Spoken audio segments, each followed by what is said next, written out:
This is Quick Dick coming to you from Tufnell, Saskatchewan on the Internet of Things, and you're listening to the Sean Newman Podcast.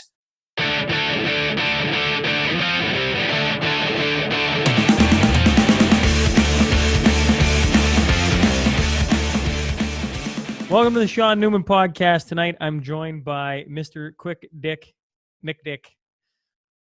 Good to have you back happening? on. You know, while we're sitting here chatting, I was thinking the reason. So it was 3 months ago, a little over 3 months ago that I had you on. Actually, we're closing in on 4 months since I last had you on, which is hard to believe. And I was just saying you're kind of everywhere. And the reason I just finished my 100th like last week.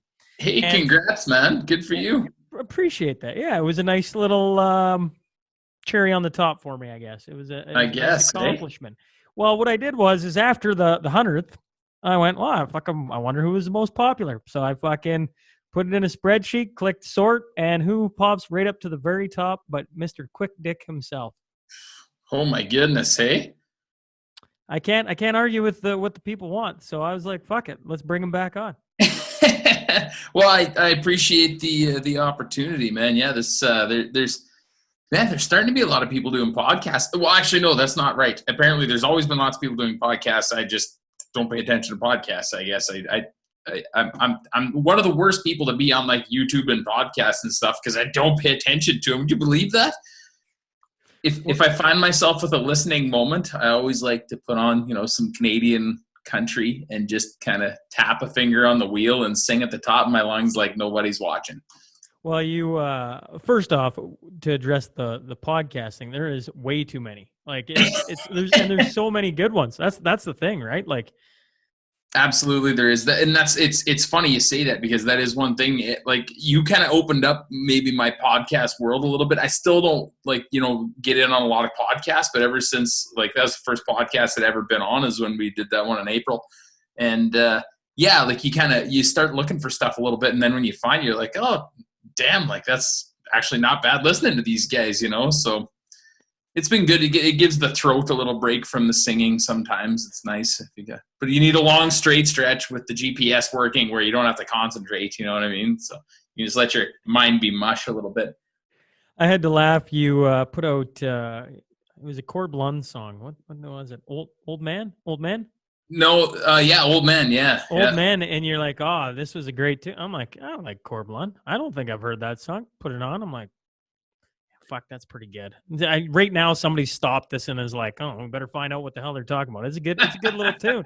Oh yeah, man. His album is If nobody's picked it up, Agricultural Tragic. It's a great album. It's a real classic Cord Lund album, and I'm a huge fan of his, and I'm super pumped. Coulter Wall's got one coming out on the 28th of this month, and he's just been slowly dropping a couple of tunes off of it, and it is really good. Western Swing and Waltz is another punchy tunes, I think it's called.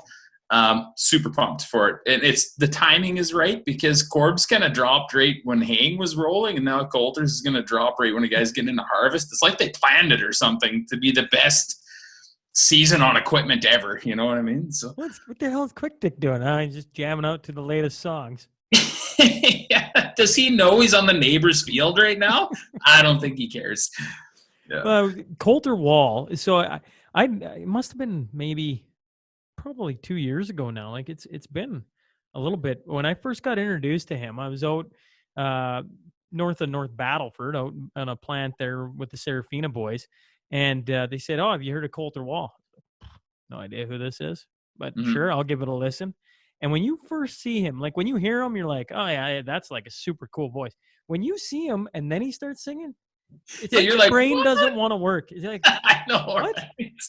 Like, yeah, really? It's so true, man. Yeah, it's so very true. And it's, if you catch him in different settings and stuff too, he's just a really interesting artist. And then the cool thing, I guess, about technology nowadays, if you start, like you got, you can find Coulter Wall radio and Cord Lund radio and a few things that kind of push you down the alley of the same, style of artists and stuff. And what a time to be alive. You can just kind of listen to a whole bunch of stuff that's really neat, and You don't have to stop at the Mohawk gas station and get the lady to unlock the lock to get the cassette tape out, and then you get halfway through and you're like, well, this is shit. You know what I mean?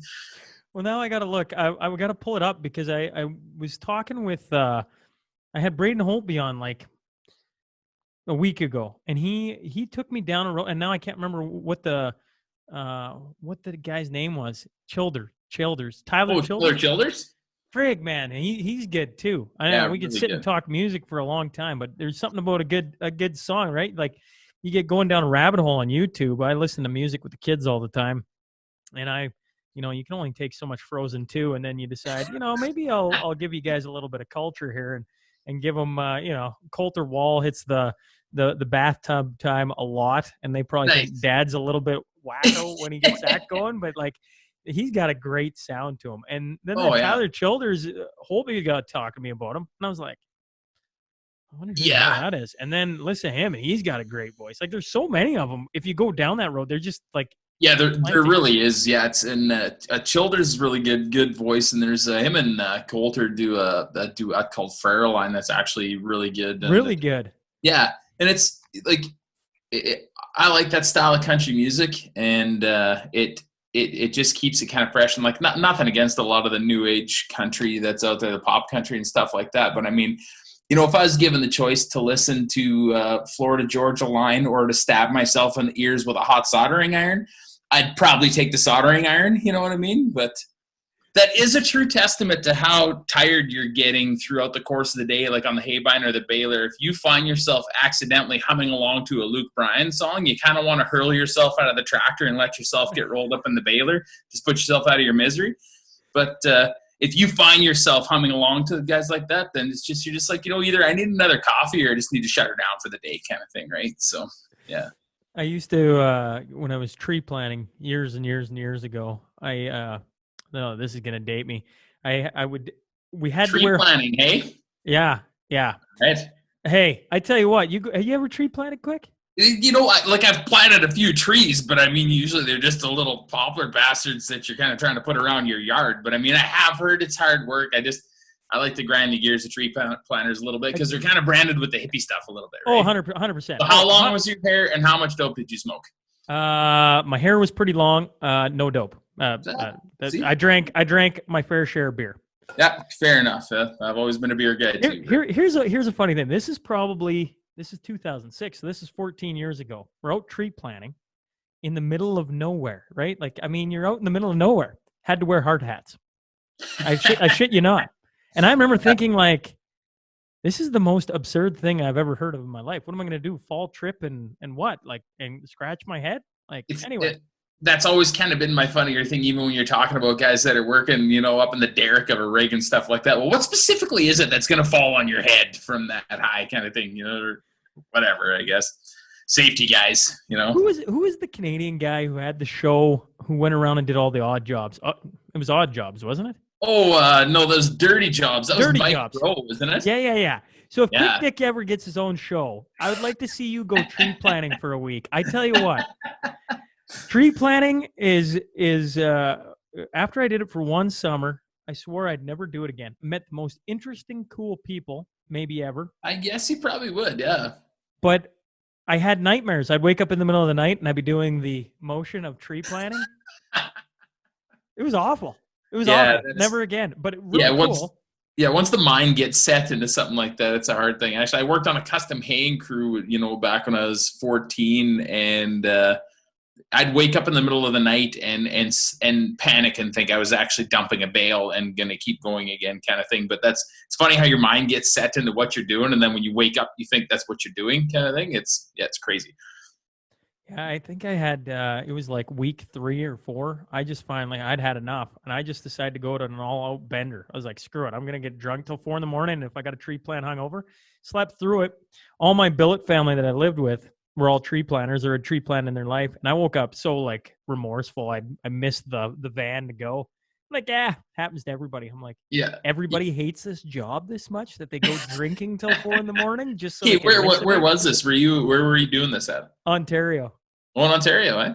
Yeah. I didn't know you could dig into the Canadian Shield and plant a tree in it. But. Well, and that's the worst part is the Canadian Shield. You slant, you got to give a little torque to the old shovel. And how many times you'd hit rock and just fucking. Well, spoiler alert, that's kind of like fencing in Tufnell. You hit a rock every 3 feet kind of thing. So, yeah. Speaking of all the quick dick videos that you've been doing, how much fun are you having right now? It's it's kind of a roller coaster, to be honest, because sometimes you'll get onto something and get going with it, and it's fun. To be perfectly honest, I have the most fun doing the kids ones. They're a blast. I love making them. You kind of get to work. I like, obviously with COVID and everything going on, I mean, I don't work directly with the kids. I kind of work through their parents, which is, you need their parents' permission to be able to do all this stuff anyways. But 100% of the kids that are in my stuff are kids that I've known for a long time. You know what I mean?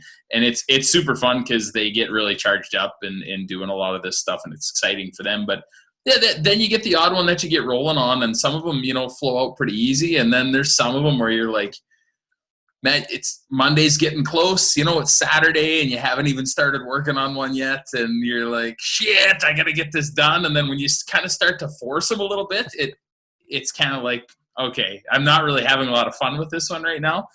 But then by the time you get them done and get them uploaded, you're like, okay, that wasn't so bad, I guess, right? So it's a blast. I've been super, super busy with all of it. That's for sure. So, the little quicks, yeah, man, little quicks. Yeah. When that first one came out, actually, I was watching the latest one. When the latest one came out, and it was all the skill testing questions on flower, weed, food, or feed. Flower, weed, crop, or flower. What did I say? Flower, weed, crop, or feed, right? Yeah. I'm like, I don't know if I want to watch this. I don't know how dumb I want to feel if I don't know some of these. You know what? There's a lot of guys even around here that were like, and you're always going to get the agronomists there that are like, well, technically the alfalfa's in a flowering stage and it could be an alfalfa and everything. I'm like, and you're like, punch me in the face, please. Yeah. Yes. Defund Quick Dick. I can't believe that I would have said something like that. Just, you know what? Shut my station down, cut all the funding, reallocate it to agronomists. Or you can just have fun and watch it, It was cool of you to get kids involved, though. I thought. Thanks, man. I don't know, something so basic like just what are the different plants. Yeah. It's everybody thinks, I know that, and then you actually start watching, you're like, how much do I really know, right? Yeah, it's true. And there'll be a lot of times where I'll be working on something for kids, and I'll look into something and I'm like, okay, you know what, maybe I don't know exactly the answer here, and like I'll have to check it all out. There's one I did where all the little quicks were doing all the little provinces and stuff like that, and you just leave it up to them. They got to research it with their parents. It's kind of to help the parents out, to give them a little project or something to do, because everyone's got kids on their hands at home. And well, then you got to fact check the parents, and then you get a couple that come across and you're like, okay, I'm pretty sure that's not right, but then you got to check it and then go back and be like, listen, it's not the largest population in Canada, okay? And they're like, no, but Google said. I was like, but like, back to that thing, you can find anything you want on Google. Sometimes you got to fact check Google a little bit. You know what I mean? Just because Wikipedia says it's right, it doesn't mean it's right. I was so I've been doing these interviews with teamed up with the Lloydminster Archive, so I get to go around and interview community pillars that are complete opposite of kids. We're talking like 70 to like 90-ish year olds. All right. And get to talk to them about their stories. And in doing that, the last one we got talking about the Depression. And in the Depression, the last time me and you talked, we talked about the government doing the community pastures and the fence building and stuff like that. Yeah, absolutely. Yep. Well, in Saskatoon, I found out back in the 30s, they gave all the population plots of land for growing gardens so they could feed themselves. And so me and a buddy got talking about that today, because Quick Dick, as sad as it is, I've never grown a garden. As a kid, helped mom and grandma pick the beetles and everything, right? Like that's part of being a Saskatchewan kid. You gotta grow absolutely, weed and everything else. But we got talking about it today, And I was like, like that, like at times with everything going on in the world, you're like, geez, the guy should have a garden. He's like, I wonder, and it just goes back to the kid videos. It's like, I wonder if I even know how to plant a garden. And you're like, no, I can plant a garden. But then we got going down the rabbit hole. We're like, okay, so you can plant a garden, Yeah. and everything grows, let's assume. But then you got to harvest everything. So now what do you do with it? How do you So keep it for another year? How do you make it last? I think the funniest thing that I saw was with the Republic of the Chaz there. You see a few of those guys that were growing their gardens and everything, and like how they were growing them and what was happening was hilarious in itself. But I'm just like, that's fantastic. You are going to have a bountiful yield of one potato, and if you have five, I mean, like what are you going to do with it, right? Like, I mean, you're gonna right now out at my mom and dad. So my mom, like you just say, like typical Saskatchewan lady, like huge garden, right? 140 some hills of potatoes. And I'm not dreading anything when you're planting them. It's like when you're putting them in, you're just like, I am not looking forward to digging potatoes out of this garden and then putting them in the box, in the barn, in the dirt and everything. And then she's going to spend 3 weeks canning and doing a whole bunch of stuff or whatever. And like, yeah, that's part of the gig. Growing it is almost the easiest part. It's like once it's done growing. And that's another big thing where you have people having problems with gardens is, people don't want to use pesticides, or, you've got a whole bunch of different little critters in there. You've got something that's not growing right, or you got root rot on something or whatever. It's kind of like growing a crop. I mean, there's lots. You don't just drop a seed and it magically grows. And then once it grows, you don't just magically have groceries for the rest of the year. Like, I mean, there's there's a lot of shit that's got to be done, right? Well, speaking of that, like I've heard you talk. I forget whose podcast I was listening to you on. Actually, at the start of the week, last week, when we were talking about having you come back on, I did the old Google search and found that, oh, wait, in fact, you've been on a few podcasts. So I got to listen to a few different ones. And on one of them, you're talking about the disconnect between urban and rural populations. And I mean, that's what when you talk about the protesters' diet, which now I guess has been quite a while ago that video came out. Yeah, man, it's a long time ago on that one. And that's, I kind of shifted gears a little bit with what I was doing. And, you try and help people connect to a lot of different things, not just, oil and gas or anything like that. It's important, but then, to try and help people draw that parallel between oil and gas and agriculture and a bunch of different things. It's, I think you're fighting an uphill battle. And I started doing a little bit of research, just light stuff, nothing too heavy lifting here. Yeah. But 81% of our population lives in cities. And every year that goes by, that number slowly creeps up. So you said 81% of what, Sean? Of Canada lives in cities. Yeah, it's pretty crazy, eh? And back in 1930, so in the Depression, when they were giving everybody plots of land, it was 50%.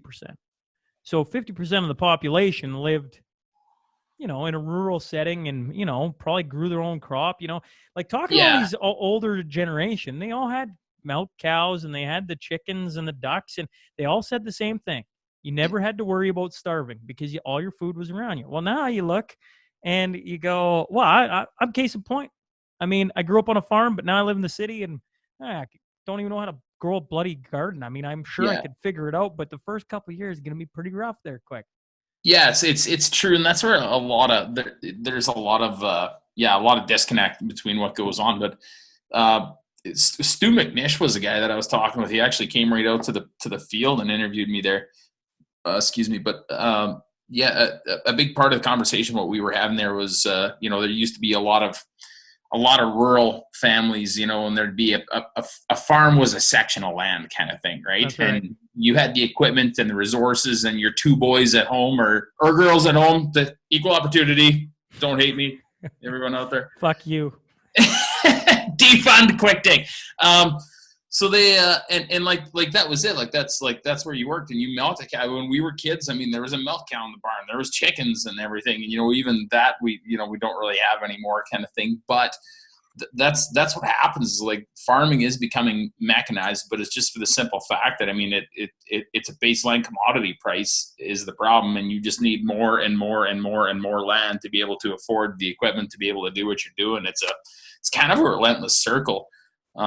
is what's happening. Where now you'll see, like, there's guys that farm, 10 sections, 15 sections, 40 sections, you know what I mean? Like, the farms are getting huge now, right? And they're huge industrial businesses, whereas before is kind of a way of life. And that's kind of how you made your living at the same time. And now, like, a farm is turning into a larger corporation kind of thing. Corporations or partnerships or things like that, right? So it's crazy how things are changing, and I would assume they will continue to change. Like, how far, I'm not quite sure. Do you ever see a point where it starts to almost reverse the other way? Which, I mean, maybe is a little tidbit to throw in here. There's going to be a lot of people, and I think that's been a big thing about the pandemic and the coronavirus here, is that there's a lot of people that have said, hey, maybe I don't want to live in the city, and that are trying to look at getting into acreages and back into, quarter sections of land and stuff, where they're just like, hey, we're going to go out and try and homestead and do our thing or whatever, which, I mean, is a great pipe dream to have, but it's cool for people to be working towards that kind of stuff. But those places aren't that easy to find anymore, just because big commercial farms or larger farmers have been slowly taking them over, and homesteads aren't really homesteads anymore. They're just kind of a place where the house used to be, and the bush has been pushed down, and they're using the acres to grow crops, right? Well, and you also, you got to remember, to go buy a chunk of land now is, like, it ain't cheap. It is not a cheap endeavor. What are you sipping on tonight? There you go, Blaine Lake. Verduga Distilleries Provincial Vodka. Shameless. It's the only vodka. Shameless. Drinks. Yeah. I have no shame. I just drink whatever the fuck is in my cupboards. Everyone's like, oh, you do paid promotions in your videos and stuff. I'm like, do I seem like the kind of guy that plans backgrounds? Like, I don't know. You're getting pretty good at it. I got to be honest. I was out at the plant today, so I'm out. Shout out to the boys at Serafina Miota West plant, and Robert Sainaman. Shout out to him, because every time I mention your name or that you're possibly coming back on, he's giddy. He'll laugh at that because he enjoys you, and he's an older guy and loves everything you do. Oh, well, well, shout out right back to him. And it sounds like he's giving her hell out there too. So that's great. Yeah. Well, and I tell you what, you go back to your initial video when you're biking, when you're on your motorbike, it's cool to see the progression. I don't want to say it's simplistic, because I freaking don't do video. Like, I don't do videos like you do. Feelings. Sorry, right. My feeling. I only but now it's like, you got Justin Trudeau and you're looking over at him, and you're talking to Dick, and then you're talking to Quick, and everybody's like, who's Quick Dick? And freaking, it's like, what is going on here? It's a guy's mind wanders a little bit, and I guess this, like, I don't know, like, okay, here's something that's really funny about this stuff. I kind of play off this joke that, like, the sound editor's getting fired or the green screen guy's getting fired and stuff, but, like, green screens really aren't, like, that tough to do. But how funny is it when you got a guy that's kind of, like, fucking it up a little bit and it looks kind of shitty or whatever? Like, I mean, I think that's a pretty funny stuff, And then you put in the credits, the green screen editor was fired and all this stuff. I've literally had guys hit me up and be like, hey, I got all kinds of time on my hands and I'd love to come and help you with the green screen editing and stuff. And I'm like, hey, friend, thank you for the opportunity, but it's kind of part of the joke. You know what I mean? So it's funny, and some of it's a challenge, and you're like, but, like, when you kind of think, I need 3 or 4 people to appear in this episode of what I'm going to try and do. But really, the only guy I really like having with Quick Dick is Big Mustache Al, you know what I mean? Because if you start developing, like, 10 or 15 characters and stuff like that, it's too many people to manage, and then my schedule does not allow me to be able to collaborate with people. Like, it just doesn't. Like, you of all people should know, because it's just like, okay, what time's this going to work? I'm like, well, fuck, I don't know. We'll just do it whenever we can, right? Well, you're talking to a guy who does everything himself. And people always go, how do you pull it off? And I'm like, I don't know. Like, I can't do, I actually had a buddy of mine today go, like, when are you recording all these? I'm like, I don't know. Like, tonight I'm sitting down with Quick Dick at 9, and I'm like, he's like, 9? You're going to be up at 9? I'm like, well, 9's late now, right? Like 9's Yeah. late. I'm like, Since hell, when's 9 a late thing? I don't friggin' know. You have kids, and then everything's late. You know, at 7:30, you're ready to curl up and watch Yeah. Murder, She Wrote or something. Like, I mean, Jesus. Angela Lansbury. I still kind of hot for her every now and then. You know what I mean? But no, I totally get it. It's easy to be, for me, it's easy to be flexible around your schedule. Your schedule is I think you have the best schedule ever. You want to podcast 11 at night? Sure. The kids are sleeping, wife's sleeping. They don't care where I disappear to for a couple hours and have a bullshit. Yeah, that's killer, man. No, that's awesome. And yeah, like, I mean, that's what, you know, like, not that it was a contest or anything, but I mean, that's kind of what won you the first Quick Dick podcast is as it's like, hey, I can go at 5 in the morning or 11 at night. And you're like, let's do 11 at night. I was like, okay. And then, you know, another guy, Vance Crowe was another guy that was great too. Is just like, he was fantastic. Yeah. Out of the States. Yeah. So I believe it was, oh man, he's going to really grind my gears. I want to say Missouri, but I might be wrong. Oh, I'm going to pay for that one later, I'm sure. But anyway, sorry about that, Vance. But yeah, he was great. He was like, no, like, dude, I can do it in the morning because lots of people are asking me, well, can we do it at 10 or, you know, can we do it at 1 in the afternoon? I'm like, no, we can't. So if you're listening to this and you're trying to get quick on, shut up and say yes. But it's, you know what? And like, I've had a lot of people trying to work to be flexible with me, and anybody that is trying to get me on a podcast to hang tough. I'm just going through the list with where people are at here. But I think that's kind of a thing though too. Like I don't really want to be the guy that shows up on, you know, 3 podcasts a week kind of thing, because then eventually people are just kind of going to get tired of listening to your shit. You know what I mean? And podcasts are good, and I mean it's a fantastic way, I think, for people to be able to see the, you know, the, what do you want to call it, the real Dick? Yeah, the real Dick, or the Chronicles of Quick Dick or whatever, right? Quick Dick Uncovered or whatever, you know. I would argue this. I don't think you could do too many podcasts, and the reason I say that is there is an absolute crap ton of them.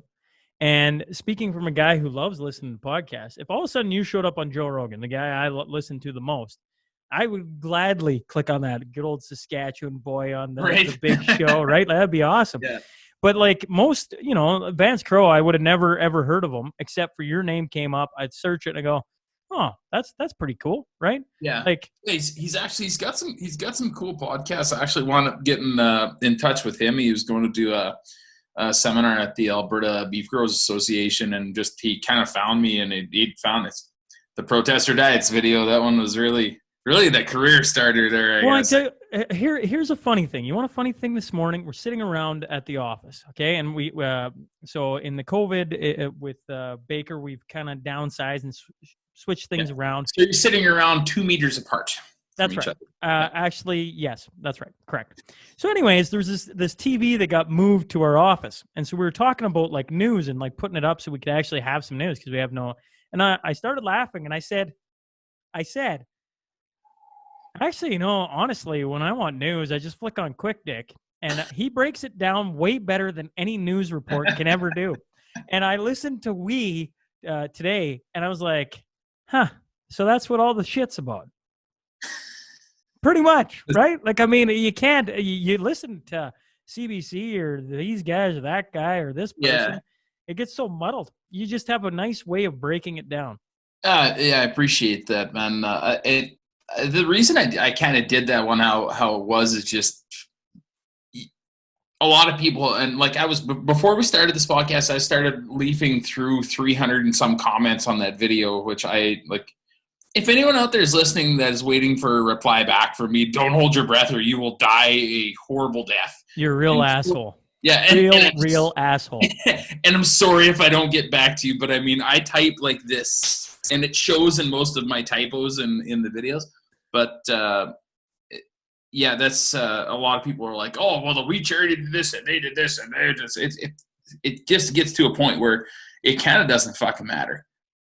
They're all a bunch of crooked bastards, and we just can't sit around and tolerate this stuff anymore, you know? And that's where, like, I could have gone on in that video for 30 minutes, and, like, there is ample material to just keep roasting these guys.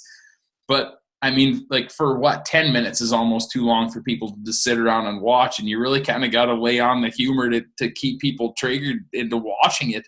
But how much do you really need to talk about it? It just gets down to the fact that they're all a bunch of criminals and we're just letting it fly. And that's just not okay. You know what I mean? And I think that's kind of why I ended it where I ended it, was I'm not going to talk about the Kielburger brothers because they're dirty bastards too, you know? That's just where it ends. Well, I read and take it with a grain of salt. I want to say that. Take it with a big old grain of salt. That right now the polls still show, or whatever, that most Canadians don't care. And my brain can't wrap around it. It's just it's how's that thing. Now, one thing that I really want to make sure that everybody's well aware of is the demographics that are polled and where these polls happen, kind of thing, because a poll downtown Toronto versus a poll that goes in a few different places, I don't know. I'd really like to think that we're slowly starting to get a little bit of a voice behind people saying, hey, this has got to stop. And I've had a handful of people that have approached me and come to me and been like, you know what? I'm changing my mind, and I'm starting to think that maybe some of the stuff that you've been saying is kind of right. Well, I hope you're right, because it's gotten to the point where you almost is like, man, the guy could bloody outright murder somebody, and somehow he would hop on a video chat, apologize, and carry on with whatever he's doing. Because the daily, pop out, Groundhog Day, as you call it, very apt, right? He pops out, says his little piece, and then goes back in, and you're like, yeah, oh, man. No, it's true, man. So I really hope that we get to a point here that everyone's got me labeled as a conservative guy or whatever. I'm like, well, you know what? That's kind of the only other option that a guy's got right now. You know what I mean? I'm not going to say I'm a huge conservative supporter either. I just want an honest fucking person running the country that cares about the country and the people in it, and not themselves and their rich buddies. And I think that's probably the biggest part of politics that's broken, and I'm not just pinning that down on Canada. I mean, that's global politics, where you get people that are just looking after their buddies, and that makes me sick to my stomach, and that's the biggest reason that on the Wee scandal video that I did, I compared it to the Tufnell rec board. And there's a reason that I love Tufnell, is because that's how it works. Is whoever's running the show is in it for the benefit of the community and not for themselves. And they do that, and they run it, and the community stays alive and keeps going, and people enjoy being a part of the community. And if that person fucks around, they're done. There's no inquiry. There's no nothing. You are done, and you're lucky to get your ass out of town without having it beat, you know?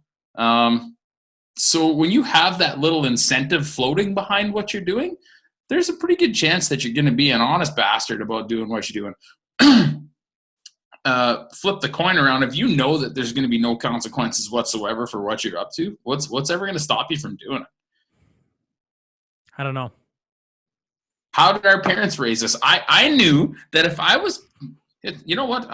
I have done a lot of not swearing on my videos lately, so I let that one go. So you're going to get some F-bombs dropped here today. Sorry, man.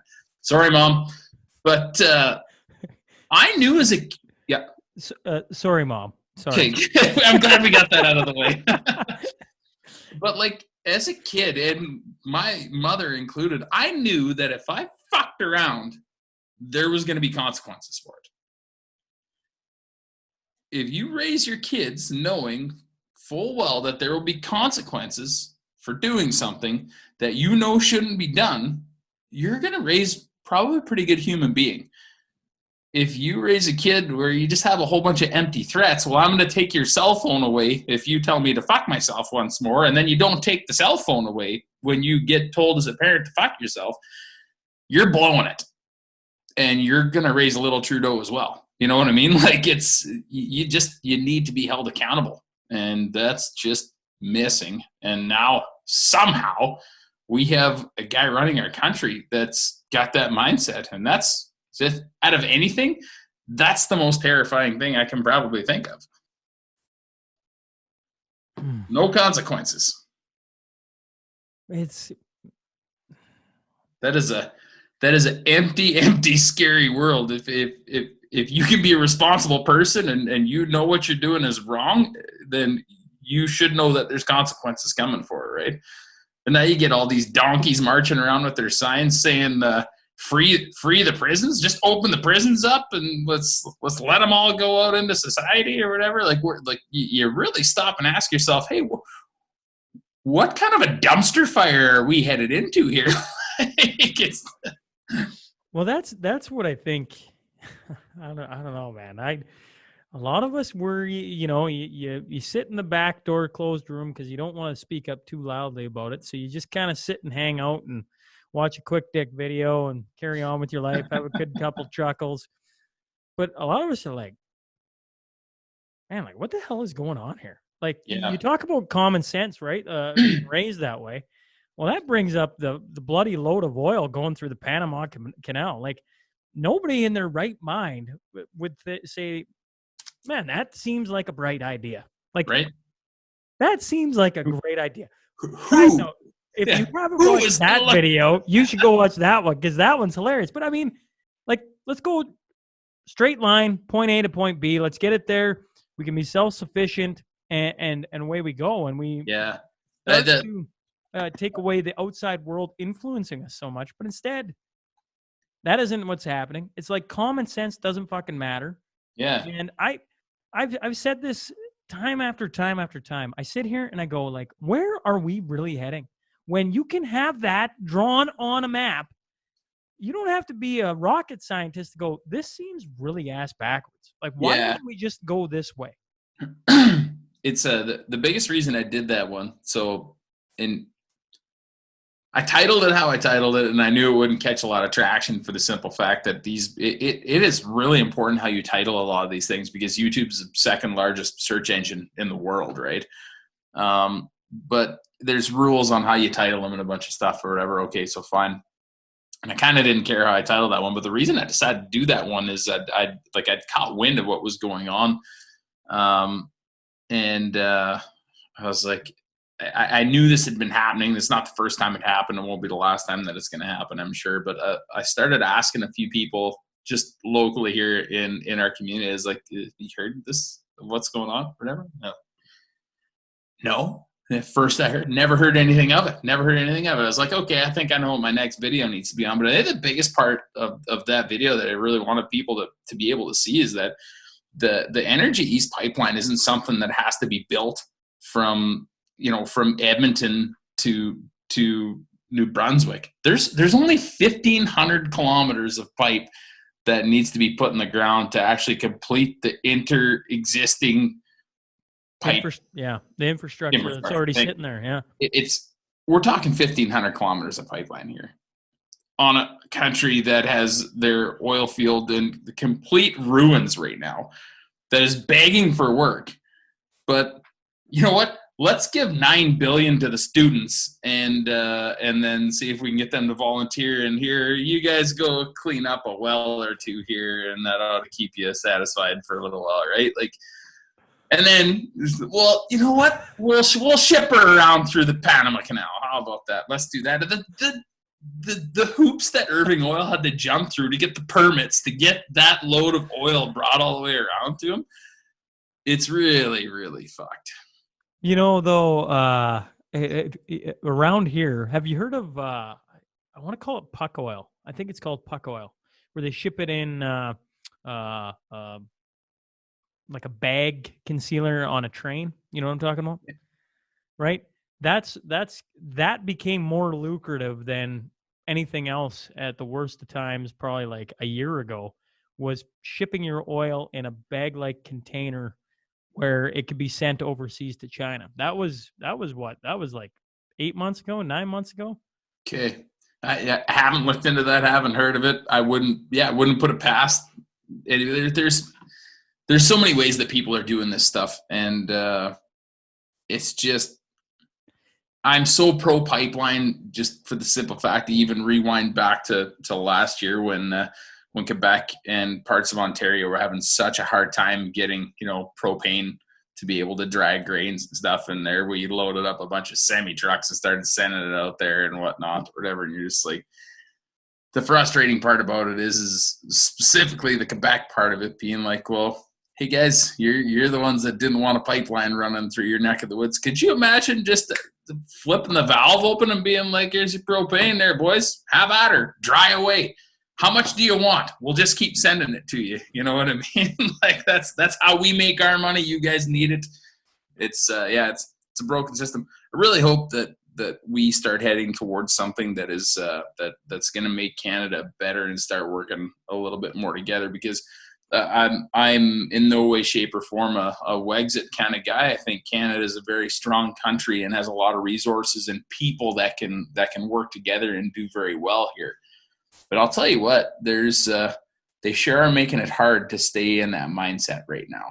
And that's the direction I will keep trying to push in, and that's where I'm going to try and keep doing a lot of this stuff where people, can watch it and hopefully get a laugh out of what's going on first and foremost.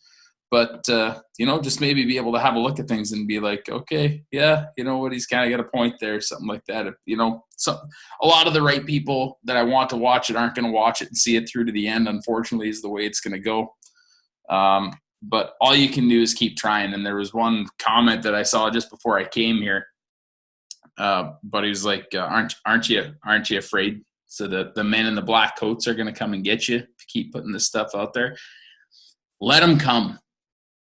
If everyone lives in fear for just speak it out and just being like, hey, this is fucked. What do you got to be afraid of? Is somebody going to come and get me? Well, come and get me then. Like, let's get it on if that's the way it's going to go. Because then it's time to fight. If that's where we're at, well, then it's time. We're not there yet. We're definitely not there yet. Right? Like, I mean, for what you do in the mild humor, it's just pointing a very obvious, like, this is really screwed up. Do you think, you mentioned Wexit. I share your sentiment. I've had this discussion lots. I'm in the heart of, like, right on the edge of, like, we should be our own self-sustaining Alberta, or what's the one where Buffalo. Yeah, it's the Buffalo movement, I think, is what it is. Whatever night, where the area, whatever. And I just, I got, and maybe it's too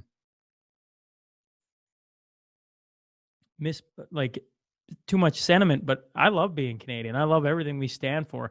And I just think, I keep coming back to, man, like, social media they've just found a way to, like, drive a wedge between everybody. Right? Yes. Now, there's some fucked up shit going on 100%. And some people, we all got to start, you mentioned them anytime. We got to start pulling our fucking weight here and, like, get this shyster out of there. The problem is, I don't know if we got, you mentioned you're not a conservative and, that you just want to change. And I was listening to a Joe Rogan podcast because obviously the American election's coming up here this November. Yeah. And, you got Biden and you got Trump, and you're kind of like, well, which way do you go, right? And what he was suggesting is they really need an independent to come through the middle and just take it from both of them and be done with it. And some days I think that's exactly what Canada needs. We just need somebody who can, have a little bit of common sense. And I don't know if it's that easy. And I think that's the problem, is we all think it's just that easy when it probably isn't. Yeah, it really isn't. And that's, one thing I've found, obviously with managing people for quite a few years before in my life, and now with even what you see going on with a lot of extremists on both sides of what's going on. I'm not just going to say, liberal extremists. No, it's absolutely both sides. There's guys that you see doing things on the right-wing side of politics that you're just like, what are you doing? So yeah, somewhere in the middle. Middle's a hard ground to find in a lot of situations, and especially politics. Whether you could actually get people calmed down enough to be able to see the light of the other side kind of thing, which I think is where, when I say, well, I'm not really a conservative guy either, I'm not a liberal guy. I mean, I guess I would be more conservative than anything because that's kind of the options that you've got, right? But I'm not going to sit here and say that everything that left-wing people stand for is wrong, because it's not. Well, it's not. They care about people. Yeah, and right? I'm not gonna say that everything that right-wing people stand for is right. There's a lot of things that people go a little bit too far with, but somewhere you got to find some common ground in the middle. And what you say about social media and stuff, and I'd say, I hope I'm not guilty of it. I try and keep things light and humorous and stuff, and I don't think I ever go. I've had a lot of people call me racist and a few other things, which people call you racist. Oh yeah. So you get called a lot of names, you know what I mean? And sometimes people just can't think of anything else to call you, so that's what they're going to call you. You know what I mean? What the hell are you getting called a racist for? You'd be surprised how many people. Twitter is probably one of the worst things that I ever got involved in or whatever, because you get people chirping pretty hard. I'm still waiting for examples back. People let me know where I'm a racist person, because if you actually knew me, hung out with me, or actually knew any of my family and or extended family, you would kind of look after you'd called me a racist and be like, okay, that's probably the worst thing I've ever called anybody in my life, kind of thing, because I'm not. What I can tell you is people that I don't like are people that are there to work a system and not work. I don't like lazy people. I like people that are ambitious, that have something to do, and I like happy people. I don't like downers, but sometimes downers just need to have their funny bone tickled a little bit, or have someone reach out to them, kind of thing, and then they'll come back to you. We had that talk about there's a good person inside of everybody, right? And it's a matter of trying to tap into that person. But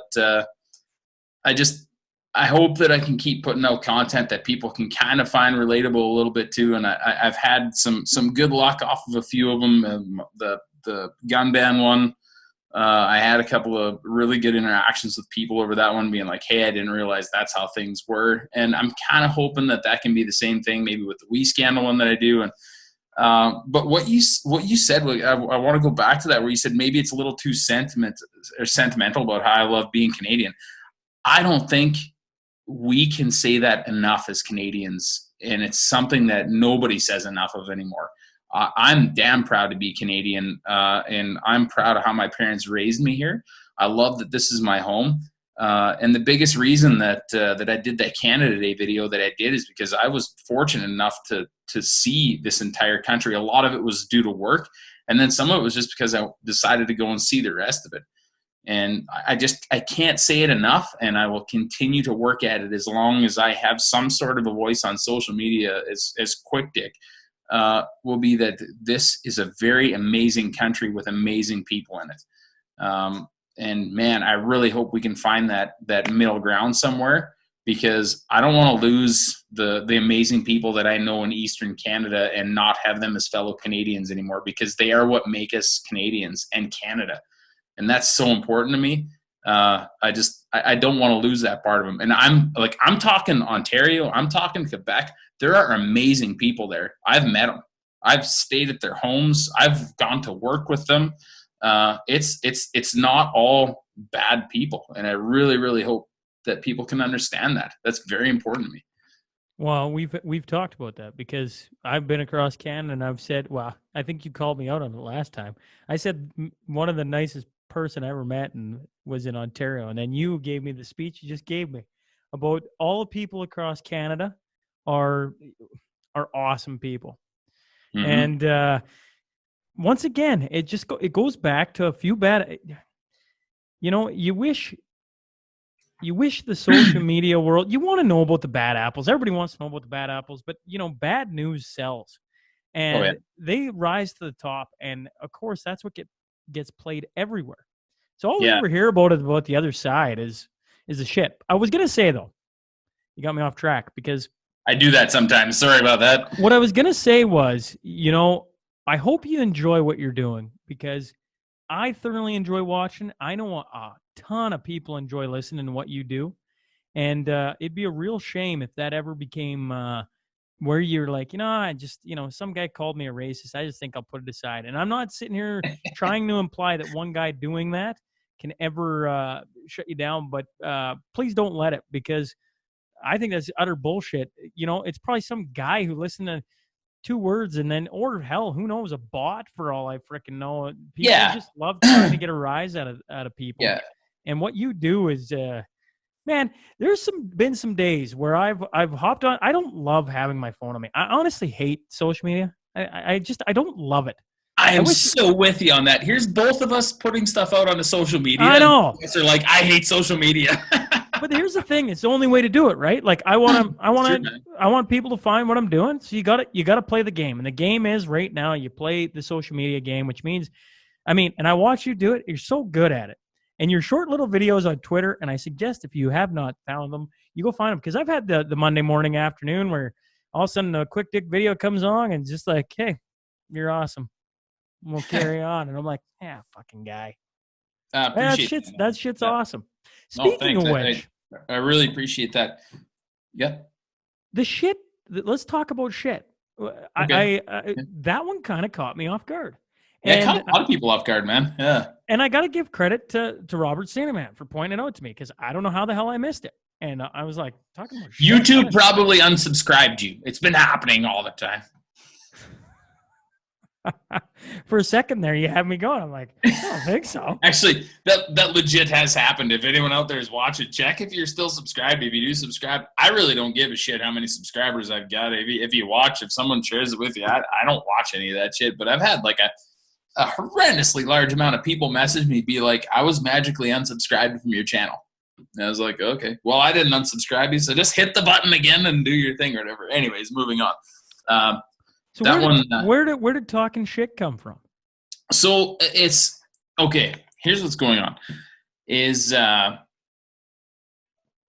dad, and I went through this with Rob Sharkey, the shark farmer in High Hills and Coalfields, and it was just it's kind of been something. And when I was going through some tough times. I'd say mentally, physically kind of thing or whatever, when I was kind of looking to get out of the oil field. And my dad had actually gone through some serious mental problems, like to the course of a mental breakdown kind of thing. And he'd missed a lot of the early warning signs coming into it, and maybe didn't understand it. But he's a tough bastard, and he raised us tough.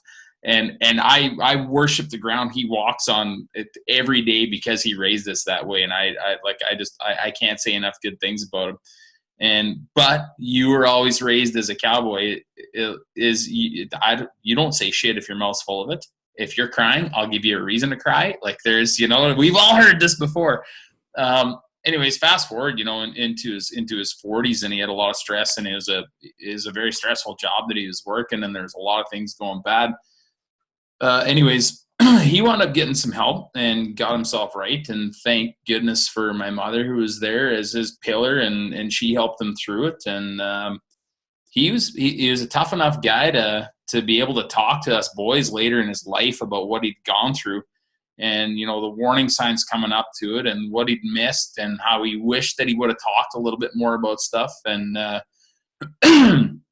and there was if he wouldn't have had that conversation like with us boys, and I listen to everything he says, and even lots of times when I tell him he's full of shit, I actually listened to him before I told him he was full of shit. But if he hadn't been brave enough to talk to us about it, because he spent his whole life telling us not to be a bunch of emotional, wimpy little bastards, which thank goodness that he did. But then it's tough for him to be able to put himself in a spot where he's like, hey, you guys got to watch out for this stuff. And it happened to me, and I can talk about it now, and it's okay. And man, I started picking up all the signs that he talked to us about with the job that I was doing. And I was like, holy shit. You mind, do you mind some of the signs you mentioned some of the signs? Do you mind sharing some of the signs? So, starting to lose sleep at night to the point where you're so stressed out about what's going to happen the next day, or worried about the next day, that you're unable to disconnect from what's going on. So you get yourself into a point where you're so distraught about what's going to be happening tomorrow, about what you've done, that maybe it'd just be easier for you not to sleep and to just keep working at it, kind of thing. You find yourself trying to take a weekend off, or you go on vacation and you can't get away from it, or it completely consumes your mind all the time. Get to the point where you're losing appetite, won't eat, kind of thing. Your physical health is starting to deteriorate. And one of the biggest things is he said it got to the point where the phone would ring. And like, this is back in the day where you didn't have a cell phone on you even. But the biggest one that stands out in my mind is when the phone would ring, it would terrify him, because he knew that there was something bad on the other end of that phone. No one was phoning to tell him that he's doing a good job. That phone was ringing because something was on fire. There was a dead cow somewhere. Someone had run a truck into a dugout or something like that, kind of thing, or whatever, right? And that was the biggest one that kind of got me. Biggest one of the two. I got to a point where even a text message on my phone, I wouldn't even want to pull my phone out of my pocket and look at it, because I'd just be like, what's fucked now? You know what I mean? It was never somebody texting you being like, hey, you really did a great job dispatching that truck. You know what I mean? Which, dispatchers out there, I love you. You bastards got a dirty job there. You keep doing it. It's a tough one. If you've dispatched in the oil field, you want to talk there. I mentioned tree planting at the start of the hour. Dispatching might be worse than tree planting. Actually, I guarantee it is. I promise you it is. I've done a lot of jobs on the planet, and you know what? There's parts of it that I love, because a lot of it's a challenge a lot of the times. It's fitting a puzzle together, right? Exactly. Yeah. The biggest one is, I guess the biggest one of all was, he said, if you need to recognize the fact that you're miserable. And that was kind of the TSN turning point of when I was like, hey, I need to make a change in my life here. Is I was sitting on the corner of my bed one morning, and I remember him telling me almost an exact same story. I was just sitting on the corner of the bed, had been slept for 2 hours the night before, trucking the ditch, a whole bunch of shit or whatever, and I had my head in my hands, and I was saying, I do not want to go to that job today. Like, I would take anything over going to that job today right now. And then that's kind of where it hit me, where he told me so many of these things, and that's where it was like that point of revelation where I was like, hey, this is everything that he told me to watch out for. And could you imagine if he just took that and was like, okay, I'm just going to keep going, and then wound up going down the same road that he did. So yeah, I wound up even not having to get, like, I didn't go for professional help. I didn't do anything. I just realized that I needed to change what was being toxic in my life, and slowly started working towards getting out of it and heading into something else. And like, that's kind of, we talked about that on that last podcast, where you're just like, hey, I'm making a change in my life, and then I'm going to go forward from that. I talked to my dad a lot while it was going on. I was like, hey, like, this is kind of what I got going on, and like, this is what I think I'm going to do. And he supported me the whole time, and it was, all my family and friends did, and there was like, I had an amazing amount of support going through it, but I didn't let it get to the point where it's just like, hey, this is over, I'm done right now, kind of thing. You just kind of slowly transitioned out of it, and yeah. So the timing was, there wasn't anything specific. It was just the timing where I'd put a lot of other stuff up, and I didn't want to talk about the negative government stuff that was going on or anything. And you're kind of headed into the harvest season and agriculture and stuff. And I think I get a lot of guys following me in agriculture. And I think it was just kind of a, hey, like, it's cool. And there's been a few guys that I've talked to that have been like, I don't know where to get help, kind of thing, or whatever. Right. So be like, well, here's some phone numbers, or here's some stuff that you can do, or hit me up in the comments and I'll try and help you out, or whatever. Right. I mean, I can't give my phone number out to everybody, you know what I mean? But fine, I'll try and help you. Right. And yeah, so it was well received. And, I'd had a few people message me earlier being like, hey, your stuff makes me happier, and I needed that kind of thing. And so I just kind of wanted to take it down that road a little bit, and I did. And I hopefully kept it, a little bit funny too, because I don't want it to be one of these things. I'm not the kind of guy that's going to get on something and be like, I want to talk about my terminal anxiety and all this stuff, and I need to go to my safe space 4 times a day, because I don't jump on board with that stuff. and you know, maybe I should be a little more sympathetic to it, but I'm just kind of not. But like, I'm okay with everybody being a big person about what's going on and be like, hey, it's like somebody can come and talk to me and be like, I'm having some fucking issues. I'll be like, let's talk, man. Or what do we got to do to get you right? But I mean, if I have somebody coming up to me being like, oh, I've had terminal anxiety for 22 years and I need to find my safe space and I need to find 4 therapists and everything and I need 6 days off work to be able to go deal with this, I'm just like, okay, let's start with what's bugging you, you know what I mean? And let's work towards it, because some of anxiety maybe gets blown out of proportion a little bit and it turns into a word. It's like one of those words that everybody kind of hears in media and everything. It's okay to like be nervous or be unsure about something or whatever. And that's a normal human emotion. Like it's okay. I get it lots still too, where I'm just like, I don't know if I'm making the right decision here right now, but I'm not going to blow the whistle on terminal anxiety or something like that, you know? And that's where you get lots of stuff like WebMD and a lot of these different things that'll help people self-diagnose them with their own problems and allergies and everything they've got. But I don't know. The message I wanted to get across was to more be like, hey, you know, there's people out there that can help you, and you're not in this alone. And it's okay to talk to people about shit, because that's one of the biggest things you see in oil field and agriculture is you got to be tough, you know? Well, you can still be tough and kind of talk a little bit about what's bugging you. And that's kind of why my favorite scene out of that whole video is when I was sitting there with BMA and he's like, you know, I can't get tired of your shit sometimes. Like, I know. And that's a typical guy talk, you know what I mean? Like, that's it. He said what was on his mind. I said what was on my mind. And you know what? You can actually walk away from that and feel better, you know what I mean? And call the other guy dumbass. That's okay, right? So what's been I think what's been interesting about talking about shit and anxiety and that kind of thing is a lot of the men that I respected that are close to me, the more I have people on that talk about it like you just did, the more people that'll actually tell you they know exactly what you're talking about. So and true, you're like, really?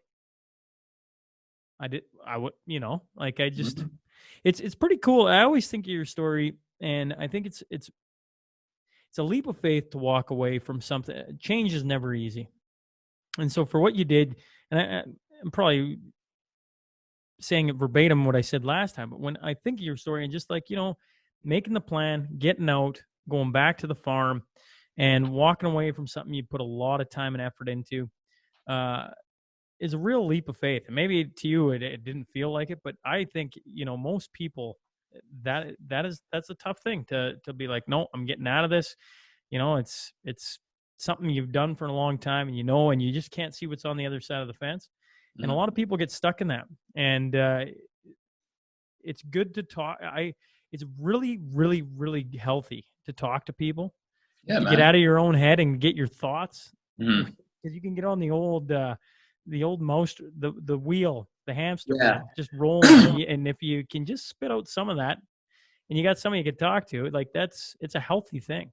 Yeah, man. So, and like, that's the one thing I'd caution people is be careful who you're talking to, because you need, it's important to talk to somebody that's going to keep you honest about what you're doing. You can talk to one person that's gonna just kind of jump into a pit with you, and then maybe you both are maybe going to do each other less good than more good, right? So make sure you select who you're talking to carefully. It's got to be someone you trust and someone you know that has a head on their shoulders kind of thing or whatever, that's not, you know, medicated or anything like that, right? But it's just make sure you're careful who you're talking to, and don't I've always tried to look at it as, you know, I've tried to help coach a lot of people through some things. And when I was in my previous job that was causing me stress, I tried to help people deal with stress and stressful situations. But it's just really important to, it can't be a thing where you're like, I really need somebody's sympathy, or I need this, or I need that. You just need to be like, I need this because it's good for me and I need some advice. And sometimes people are going to give you advice that you're not going to like. You really got to look. Yeah, you really got to look at that advice, and there's a really good chance that if you don't like what they're saying, it's because it's going to be a hard change for you to make. And sometimes hard changes is what it's going to take, right? I was was like I said, I was very lucky to be in the situation that I was in. Yeah, like a lot of it's been terrifying, but at the same time, it's okay. That probably means that you're headed down the right path, kind of thing, right? When I first, went to make my decision, do what I was doing, I was terrified and thought that I was going to regret it for the rest of my life. And now I kind of look back on it. I'm a year in here, and I look back on it now and being like, that's the best decision I ever made. Take this quick fix stuff and everything just completely out of the situation with like my life and where I'm at and what I do. Like, I'm like, that's the best decision I made for me, So, and not just for me. I mean, it's worked great for my family. I mean, I'm closer to my folks now, and I'm closer to a lot of my old friends. I left a lot of old friends behind, but you keep in touch with people, and yeah, it's just, there's always another alternative. And that's, there's people out there that wind up suicidal and some bad things happening. And that's just, there's always someone that will come and talk to you and that wants to help you. And that's just a path I really wish I could keep anybody from going down, because it's not a path you need to go down. There's a reason to be here, and life can be good. You just got to find it and go with it. And sometimes that search isn't that easy, but I mean, just grind away at it. You're going to find it eventually. And on them nights where it's not that easy, then you find your people that you need to talk to, and they're going to help you get through it, man. Well, and I think I had, for people around the Lloyd area, I had Spiro Kokonas. He's an immigrant from Greece back in the day, and he runs a restaurant in town, very successful restaurant. But he talked about his life, and he got very close. Well, he just said he hit what you're talking about, but he'd lost his business in the 80s in the very tough times, had 3 children, and things just went sideways, and he was in a very dark place. And then somebody believed in him, and it brought him out of there. And what he reminded me is what you are doing on a weekly basis for sure, is that you just never know how you're going to affect somebody if you give them a little bit of positivity and pull them the right way, right? Like, you just never know what a kind word can do for a person, because it's hard to understand what any one person is going through in a single day. Yeah, no, it's really true. And like to, I guess as a rebuttal to what you were saying earlier is, I really hope you don't stop doing what you're doing, because one guy called you a racist. I've been called a lot worse. I've been called a lot better.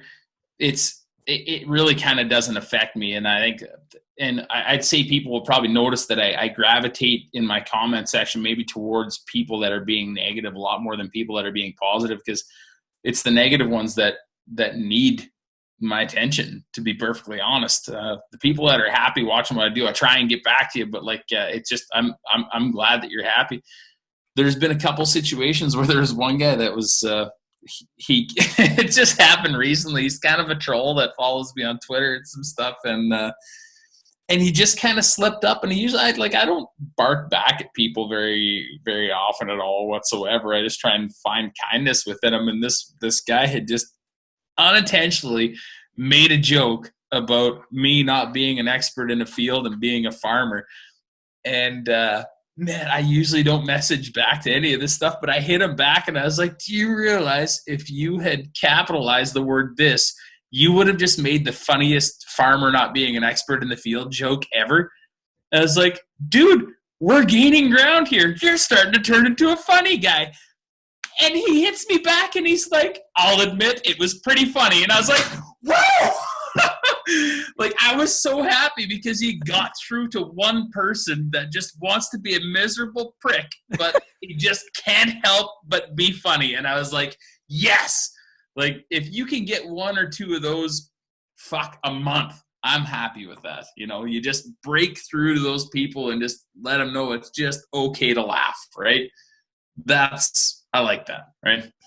That's cool. That's super cool. Yeah. Here, you want to know something funny that I stumbled across today? I love hearing funny stuff, man. Plant-based KFC. It's trending on Twitter. I shit you not. And you know what it read? It read, and I'm going to torture this. It said, if you want plant-based KFC, click like.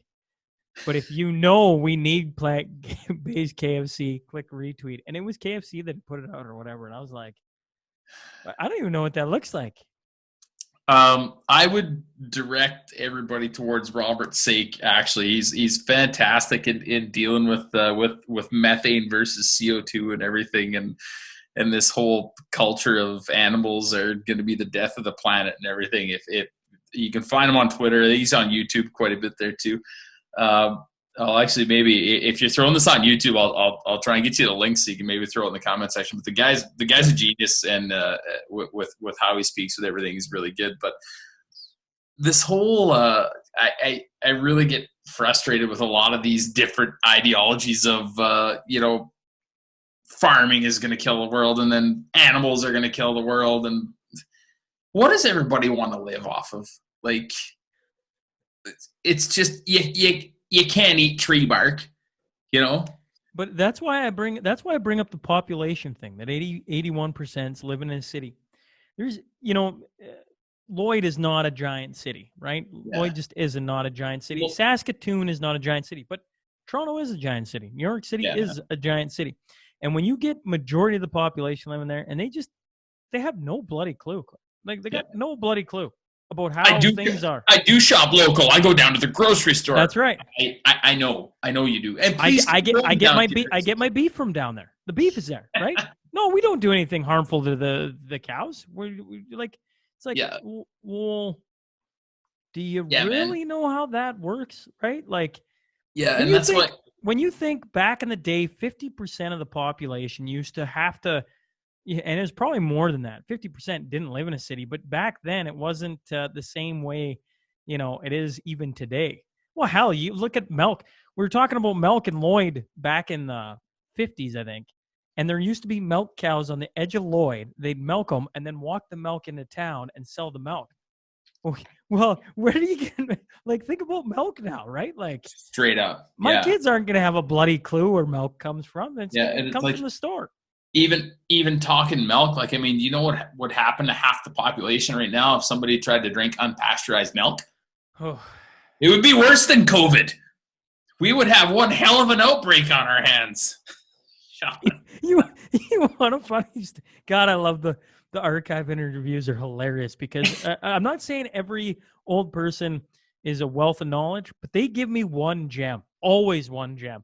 And the one I did yesterday. Sorry, if you could call them elderly and not old. Fuck off. I don't want to have to start saying defund the Sean Newman podcast. You can start it. Let's start it. Defund the Sean Newman podcast. All right. They were talking about not having out on the farm. They didn't have running water, so they had the outhouse. They didn't have toilet paper. They used the Eaton catalog, and I was like, "Oh man, that what was that like?" And they're like, "What do you mean? What was it like? That's what we use." You got to rub the paper together to get it soft. He said in the winter months, the Eaton catalog got a little brittle. and then they go, oh, the best time of the year though was when the mandarin oranges came in, because they had that tissue paper, and they were both like, here's this old married couple. They both look at each other and they're like, oh yeah, the tissue paper. Those are magical days. I thought that was headed down the orange peel train and be like, it was a nice citrusy, fresh wipe, you know what I mean? But the tissue paper makes sense too, I guess, yeah. Yeah, I was like, man, that is a whole different type of toilet paper crisis, right? Like, I mean, can you imagine if today people had to start ripping up their newspaper to wipe with? Yeah, it's straight up, man. And that's where you see, like, there's a lot of people that have said how horrendously bad that this, pandemic and everything's been on. I've been like, hey, people aren't getting bombed in Europe, and yes, people tragically have died, but I mean, this is by no stretch of the imagination been the worst thing that the world's ever seen. Not even close. Yeah. So if we ever had to go back to the way things were, I mean, and that's I try not to put that in a lot of my stuff, and it tries not to be a thing that I say, but I mean, there's people that are gonna make her, and there's people that ain't gonna make her, We can all think of probably 5 people immediately on one hand. They're like, no, it's an Eaton catalog? No way am I wiping my anus with that. It's true, but the thing is I even and I think that's where a lot of people are so far out of touch with what happens is that I even think I'm like, man, power, this, that, everything that is going to be tough. Would I make her? Because that'd be tough. Well, power is probably, it's got to be the single most, for where we live. Power makes life easy. Yeah, man. Like No, you talk to the you think of all the things that run off power, and you talk to the elderly. Now I'm using a quick dick word. See? No more defund Sean I've Newman changed podcast. you. We have another member of the Quick Dick Society that has been changed. Right? But you think about it, with them growing up, they cut firewood pretty much all year round, right? How did they heat their house? They, in the winter months, they cut ice blocks to fill up the, I forget what the hell they call it. Yeah, so they were like they're underground little like caverns or whatever you want. That's right. They're ice box, right, to keep things frozen all year. When when they're farming, they don't have a combine. They have a thrasher, and teams of like 9 to 11 guys run one of those suckers, right? And you work all day long doing a field. Like, get your brain around that. That hurts. So that's straight up true story, man. And then power comes in, and all of a sudden you don't need to cut wood anymore. All of a sudden you don't need to go out in the wintertime and cut ice anymore. I mean, shit, you gotta deep freeze. There's 50% of your workload gone. Right? Gone. Yeah. And yet, when you talk to all those people, they look back on those years as some of the fondest times in their entire life. This is exactly it. And like, I think back to when I was a kid, actually where my parents live now, it was a place where there was no running water and a bunch of things. And that's where my dad would calve out the cows, and we'd go there. And that was where we went for Christmas break. And you heated that place with wood. There was no running water. There was power. And I think back to that, it's just be like, that was roughing it, but so much fun. Right. But you got to stay challenged, and you need to stay busy. And I think that's maybe where you see this social media taking over the world, is because we don't have enough physical things to keep us busy anymore. So everyone's busy being on social media kind of thing, which is, man, part of me would kind of love if the power went out tomorrow, because I wouldn't have to carry this fucking cell phone around with me everywhere. You know what I mean? Quick Dick could go back to being illustrations. It'd be the comic of Quick Dick, the Chronicles of Quick Dick in illustrations. Comic books coming in hot. I have this like idea in my head that I'm driving down Tufnell. I look over, and there's Quick Dick in fucking blue ball, just fucking talking to his phone, and I'm like, oh, there's Quick Dick making another video. Yeah, the funny thing is, the Bar Ranch where a lot of this stuff is shot, Hey, shout out to Mark and Wendy Rogers here. They're probably not listening because Mark doesn't listen to podcasts either. He's too busy. But the funny thing is, there's been a CTV News is out in a few things or whatever interview, and Mark's like, they're like, well, like, how does he get any work done when he's doing all this stuff? And Mark's like, I'm still waiting to bust him filming one of these things. Like, I don't know when he does it. Like, that's the craziest thing, is everyone's like, man, how much time do you spend setting this up and doing this and doing that? I'm like, anything that you see without a green screen behind me is like happening when I just see a moment when no one's around, and I can just kind of crank one out quick, you know? Have you crank one out quick? Yeah, crank one out quick. Yeah, you know what I mean? Multiple meanings. Have you not been busted then? Like filming something, and all of a sudden somebody walks around, and you got the camera sitting there, and you're like, well, this is awkward. No, not that I can think of at this point in time. But when there'll be times where, like, I'll be going to places where I know there's people around. Like, there's one shot I got in the federal carbon tax at Oats one. I wanted to go to the Co-op grocery store in town, and I wanted a shot of the oats with the price tag behind me, kind of thing, or whatever, right? And it's actually kind of funny when you go into a small town or whatever, and you do your thing. Everybody knows who you are. Everything. I go into the guy that was managing the Co-op. I'm like, hey man, are we cool if I just do like I just want to grab the oats or whatever? He's like, oh yeah. Clear the aisle! Quick Dick's gonna do a shot! I mean, I'm like, what is happening here right now?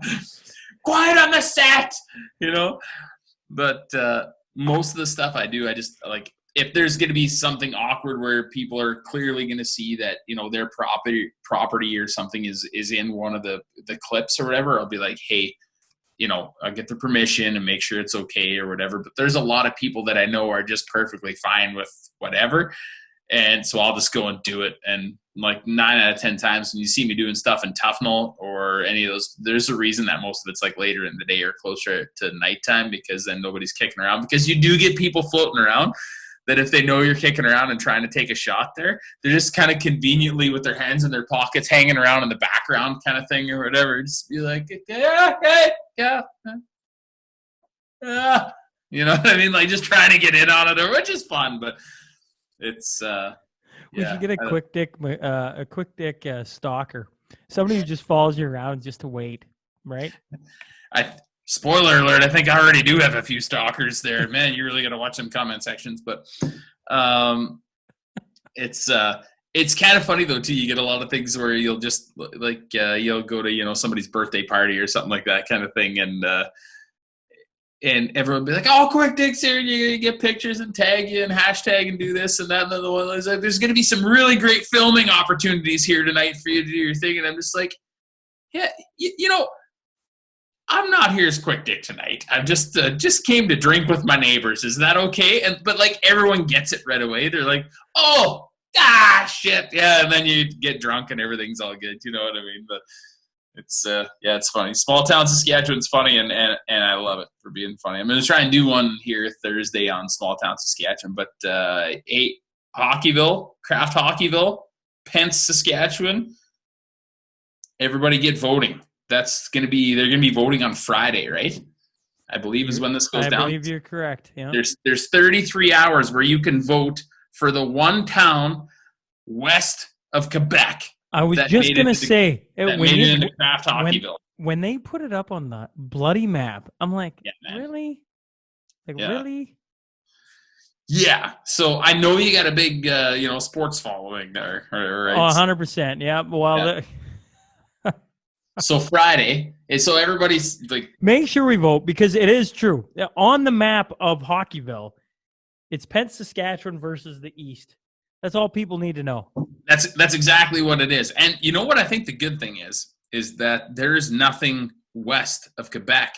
That means that maybe we might have Ontario on our side on this little go here or whatever. So I'm going to try and do what I can to try and get something out to my social media platform to try and get people, because it's a very short voting window. You're a YouTuber, man. Quick Dick the YouTuber. That still kind of makes me cringe a little bit, but I'll let you get away with it. Embrace it, But they're, so I think it's a 33-hour voting window between Friday and Saturday that you have to vote. And I guess it sounds like it's going to be a little bit of a process. You got to log in, create a profile, and then vote. And I know, when I hear that, I'm like, well, I'm not fucking voting then. Everyone's like, screw it. I'm not fucking out. Yeah, so if anyone out there, I don't care if people buy my hats or shirts. I couldn't give two shits. But, man, if you ever want to do Quick Dick a favor, log in and vote for Pence on Friday and Saturday, because, man, would it be awesome to see a small-town Saskatchewan hockey rink do this for me and the listeners. Where is Pence?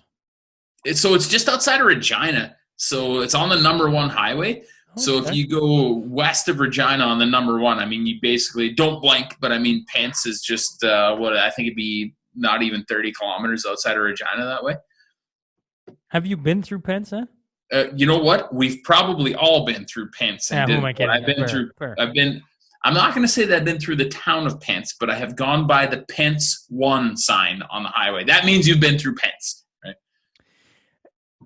Speaking of sports, I was curious to get your opinion on this. Oh, sure. It's going to be a shallow opinion if we're talking sports, because I'm a dummy when it comes to it. I don't know. I've been interested in your opinion on the Edmonton Eskimos getting rid of their name. I think I put a tweet out on that one or whatever. They should call them the Edmonton Renewable Energyers. Maybe that might appease everybody out there a little bit better. Cancel culture in general. I'm, to be perfectly honest, I'm so fucking sick of it. It's the most ridiculous thing I've ever been exposed to, I think, in my entire life. Aunt Jemima syrup, this is a problem. Uncle Ben's rice, this is a problem. This we gotta stop. Like, there are more important things to focus on in the world right now. You know the one my wife told me about tonight? What's that? Not that you're gonna know anything about this, probably. I mean, who do I know? But you probably have somehow you know all about it. But is Paw Patrol? Supposedly, Paw Patrol shows systematic racism, I think is what she was telling me tonight. My brain I literally, know what Paw Patrol is, and my are you brain fucking literally, kidding me? yeah, my brain literally turned off when she said it. I was just like, what? Like, I can't even believe I uttered that on a podcast, to be honest, just other than how ridiculous it is. It's like, I can't, man. And that's, you know what, it was on my job board. I can't remember the name of the guy that did it, but there was a bunch of things that were really getting called out, and I was kind of going to go through this whole list of stuff that was getting called out and throw some one-liners at it. And then somebody did it, and I can't remember. Oh, I feel really bad because it's on YouTube. But I mean, I can't be a guy that's on YouTube and be expected to know everything that's on YouTube. You know what I mean? But this guy just went through, I don't know whether it was a Walmart or a Superstore or whatever it was, but he went down aisles and like he was pulling out like the Klondike bar with the polar bear on it. And he's like, excuse me, the polar bear is extinct, canceled. And he keeps going through all this stuff. I pissed myself laughing at this video. He did such a good job of it. But like, it's a really good example of what's going on with this cancel culture that's happening right now that I just cannot in any way, shape, or form wrap my head around at all. Well, everybody's offended. That's what I've. Yeah. That's and so maybe I can lay claim to having the first offended society video, because I did one called Offending Society, and that was back when they were changing they were changing midgets in minor hockey, when they were changing midgets because everyone was getting offended from you know what, defund Quick Dick. I shouldn't have said that on your podcast, so I'm probably going to be in trouble. But I went through like, you know, Pee-wees and Adams and all that stuff or whatever, and like it just.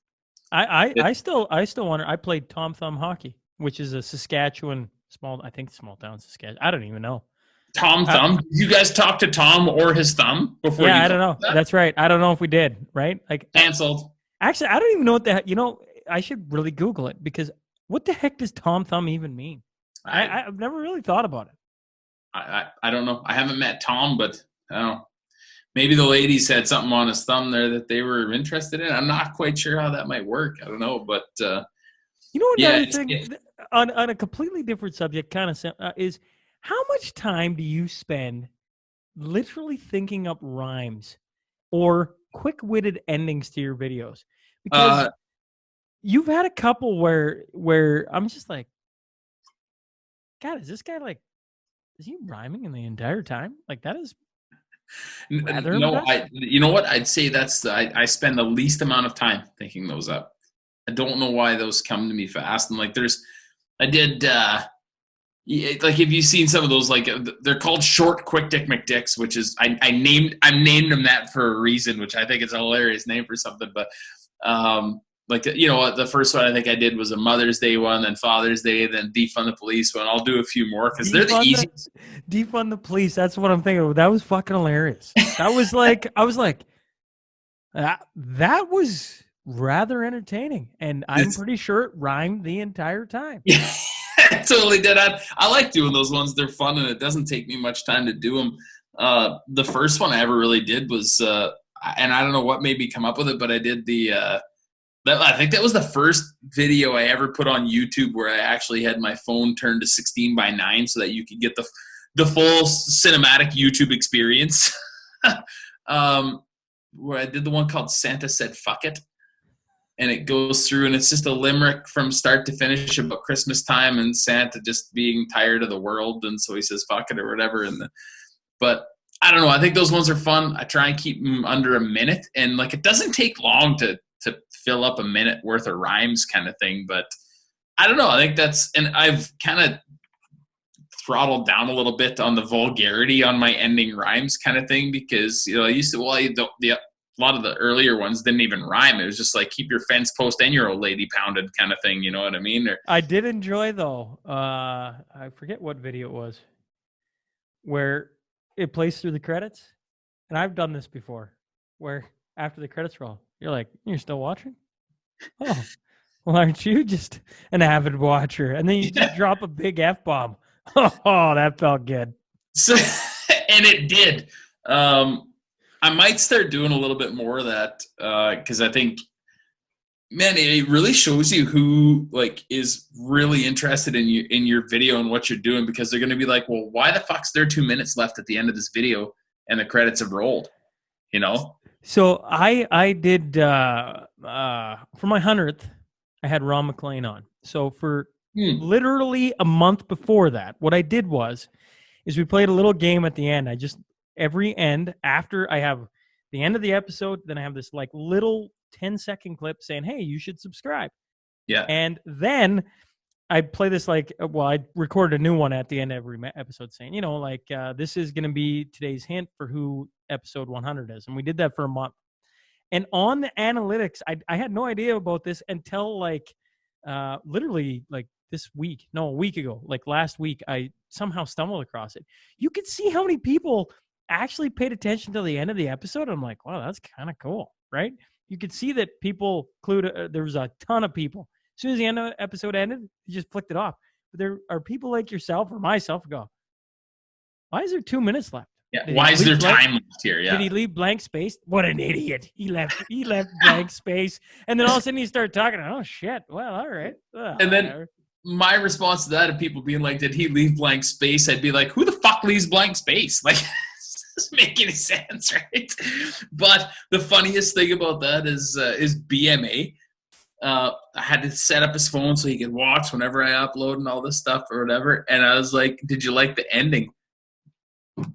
I mean, not like the ending. I'm like, you fucker. The credits came and you shut it off, didn't you? He's like, well, yeah, it was over. But no, it was good. I think I'm probably going to start doing more of that stuff because I think even what we're doing here right now, you know, like, to be honest, I would assume that a lot of people that watch me probably aren't going to spend this amount of time, you know, watching us or listening to this stuff or whatever. If they do, great, that's awesome.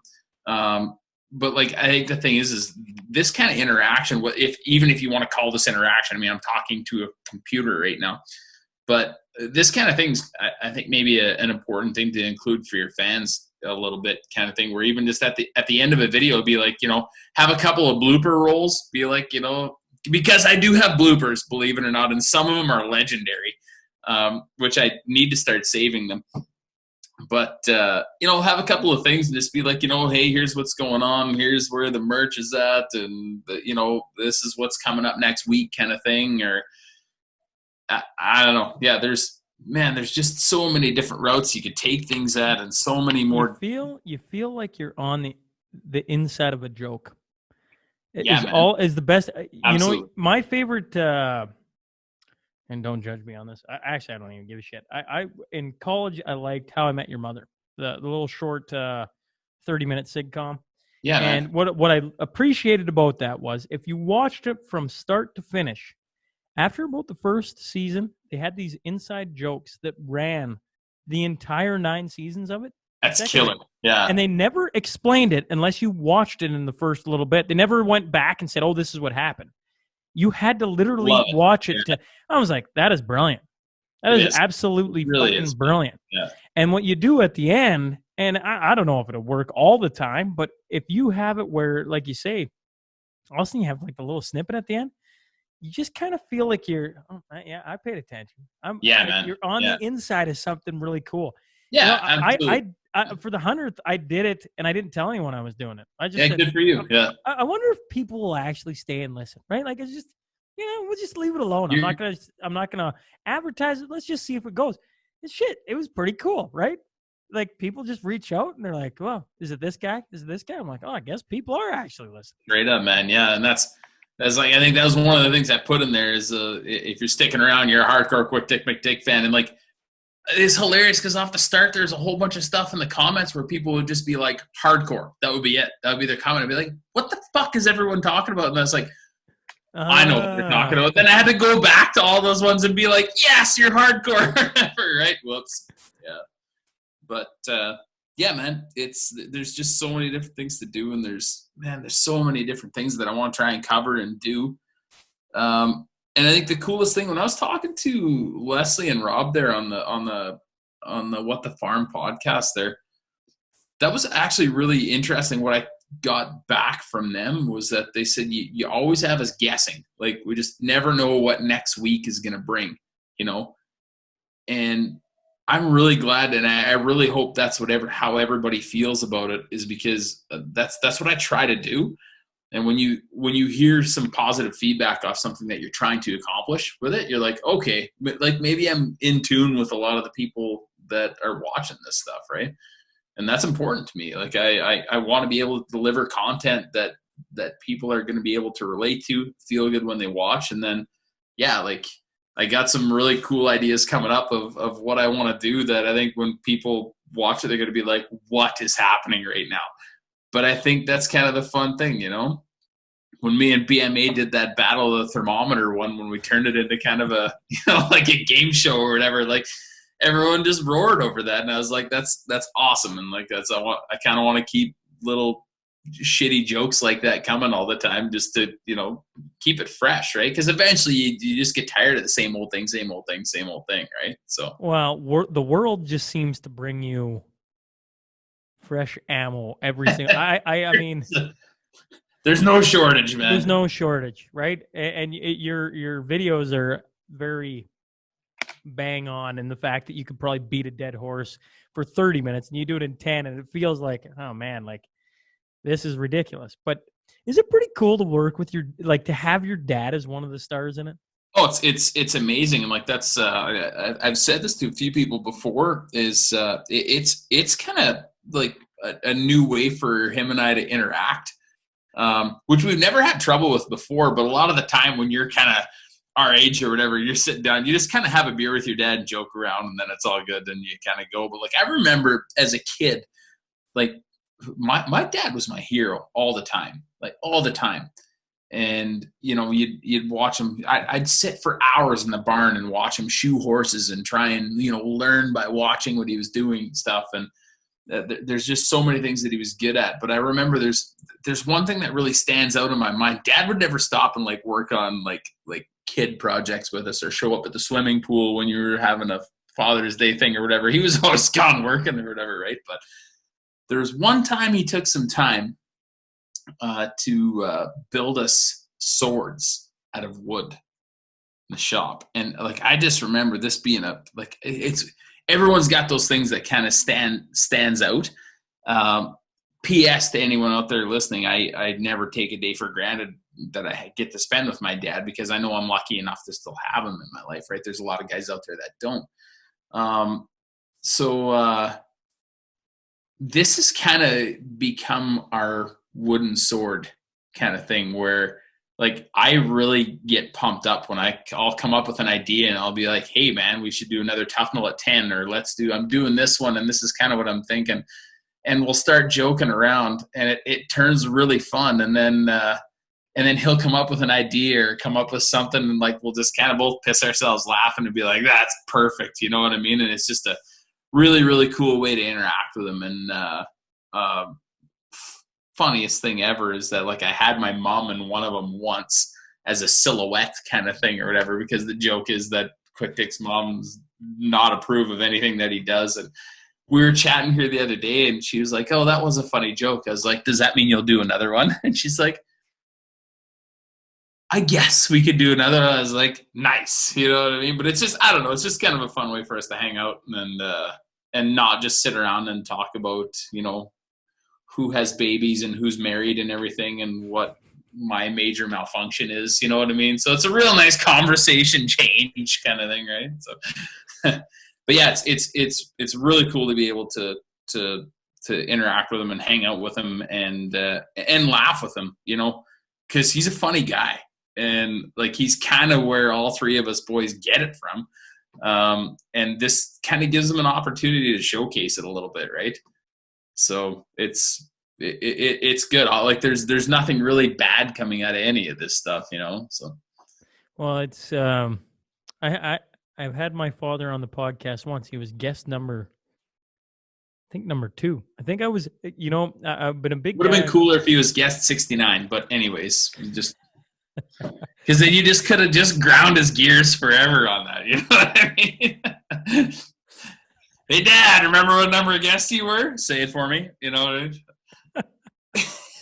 Well, there's always 169. There's always 269, and so forth. So that's fair enough. I will take that in consideration here as I close on 169. He was I've been big on consistency. So I started in February 2019. Have not missed a week. So every week there's been crazy, a new man. episode. Yeah, I'm not a consistent guy. I got to be honest. But for some reason, this is not easy. But I enjoy doing it. I can believe that it would not be easy, and good for you. And it's good that you enjoy it. But like to have a streak going like that is impressive, man. Well, so Dad could have ended the streak after week 1 because literally, how about this? Episode 2, I literally do not have a guest. Like the guest I was supposed to have backed out last. I was new, whatever. Yeah. So I'd done my first one, second one, it's fallen through, and you could have easily thrown in the hat. I literally called Dad up and said, "Listen, I need a guest tonight for the podcast." Okay, where are we going? It's like, do you want to know what we're doing first? No, just let's go. And then I tried getting them on at Father's Day, and I'm actually kicking myself because I watch what you do with Big Mustache, and I'm like that's freaking sweet. And my father in particular, I when you say you worship the ground he walks on, I think all of us boys and my sister as well. Dad was just he's a special guy, right? Like, yeah, and I assume most people look at their father that way, but I know for sure we all did. And you think you got 50 more years of sitting around, but you just never know. And there's so many things I'd love to sit and talk to him like we're doing right now. Yeah. And I wanted to have him on for Father's Day, and he dodged and ducked me. And I'm like, where's the guy on episode 2? And I just said, hey, come on. And he's like, you're getting too popular. I don't know if I can go on. I'm like, really? Like, really? How many goddamn people you got listening to this thing? Not many. Okay, do you want to hear the funniest? It's the only blooper I've ever saved ever, and it was with BMA, and we were doing the very first Tough Null at 10, and he was doing the weather forecast, and it was his idea to come up with the cattail microphone and everything.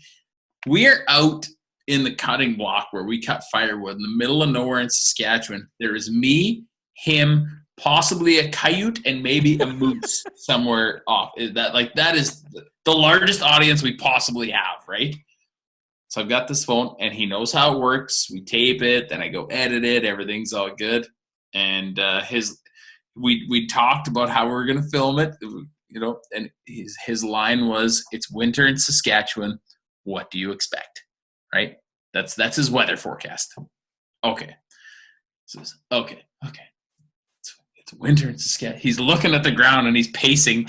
It's winter in Saskatchewan. What do you expect? It's winter in Saskatchewan. What do you expect? I was like, okay, you ready? And he looks at me with this like cold, bleak look in his eyes, and he goes, "I've got stage fright." And he's serious. Stage fright of what, the phone?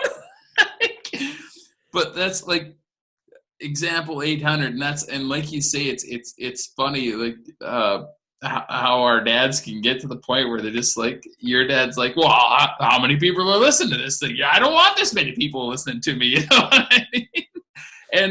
And like, bless their heart for that. I mean, that's what makes them as awesome as they are, you know what I mean? Is that part of them, right? It's a pretty cool trait. Yeah, I 100% will agree with that, because I can just imagine. Well, and I can't speak to what you go through, but at times there's certain people that come around you, and you just feel like they're just trying to get it. And I'm like, I'm not that big a deal. I'm just really not. But they're still trying to figure out how they can use you to get to where they want to get to. It's a really weird. It's a really weird feeling. Yeah. Yeah, it's crazy, yeah. But then to have your father go, I won't come on because too many people are going to listen. Yeah, that's the complete opposite way of that. Yeah. So, like, 9 out of 10 times you get people like, hey, how can I get in on that? How can I get in on that? And then the people that you want in on it, they're like, well, I don't know if I want in on that or not. You're like, fuck. Can we find some neutral ground? You're too popular. I don't want that. Yeah, it's Dad, I'll give you all the Pilsner you can drink. Actually, you know what? That might get him in. Dad, I got cold Pilsner. He might be here in a heartbeat. He's BMA is your old man a Pilsner drinker or what? Actually, Dad'll drink anything that's cold, and actually, he might even drink anything that's warm.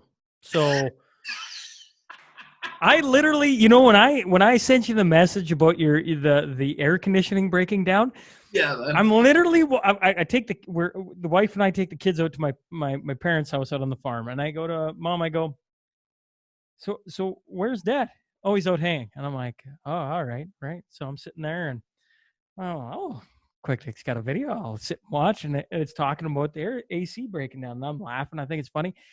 And not 10 seconds after that, Dad strolls into the house, sweaty, dirty, covered. And he looks at me and goes, did you bring beer? Because he texted me to bring beer. And I said, I apologize, Dad. I got that 3/4 of the way out here. It's my fault. I should have brought beer. I feel bad. And he's like, all right. And he walks to the kitchen table and just sits down. I'm like, you all right? He's like, fucking AC broke. And I damn near I was crying but laughing because I just literally watched the video of the AC unit breaking in the tractor. And here comes Dad. And it was like one of those, it was like a week and a half ago. What is that? 2 weeks ago, maybe? Yeah, somewhere in there, yeah. Plus 30 weather. He's out in the old tractor, just giving her no AC, sweating his bag off. Dude, there's that video specifically actually kind of taught me a little bit about my craft of what I'm doing and who follows me kind of thing. Because I even started putting stuff on TikTok. I heard this. What is with why? No. So because it's a busy social media platform, and there's and like here's why. So I put that video on there, so I put it on.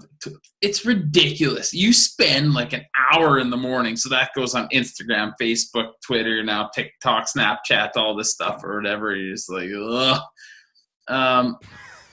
I put this out on TikTok, dude. It's at 225,000 views and picked up 10,000 followers off of it. Really? Like, just talking about a pine cone shaped bale and the air conditioning shitting the bed. Like, how's that? Can you explain to me the metrics of how that works? Because I don't know.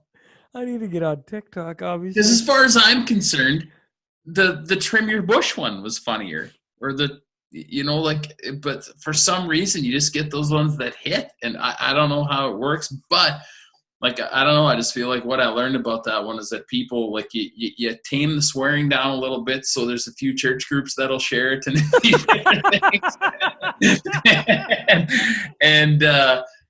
some stuff that kids can kind of watch. And there's going to be, if any parents are out there listening that are pissed at Quick because he swears too much or whatever, well, there's going to be stuff coming that I'll keep putting out. They turned this off a long time ago, Quick. Yeah, they're done. Yeah, they're who hasn't turned it off yet? Truck drivers, that's who. You guys keep shifting gears out there. Don't worry. Speaking of truck drivers, did you see the video of Cody Boutin, a faithful listener from around here, a friend of mine, driving by? I can't remember if I tagged you in it or not. Driving by the motel off the side of the highway at Maple Creek. Did you see that? I did see that. You tagged me in that, and he had it playing. He had it playing. Damn, that is veteran move right there. Oh, yeah. So he's probably right now listening to this, laughing his ass off because he is listening to it. And it's Cody, you said? Yeah, Cody Boutin. Well, Cody Boutin, shout out to you, man. I love it when people make me laugh, and that one made me laugh. I was like, that is the greasy bastard I'm talking about right there. I can feel herpes just looking at it, you know what I mean? I don't know if I'm allowed to say that here anyways, but I just let her rip. So, yeah, that's, you know what else I've actually got lots of on like Twitter and social media and stuff is there's getting to be a lot of pictures of the Tough No 1 sign starting to float around out there, which I'm so pumped about that. Betty Ukrainians that works at the post office in Tufnell has been like, there's going to be a lot of people stopping in just to say hi. And I was like, that's neat. How's that working out for you? Well, it's good. We usually try and have a coffee, and I'll try and show them the interesting things about the town. I was like, so, like, what would you show them about the interesting things about the town? Well, just that this is the post office. Great. Awesome, Betty. Keep up the good work. You're killing it. You know what I mean? But, it's crazy.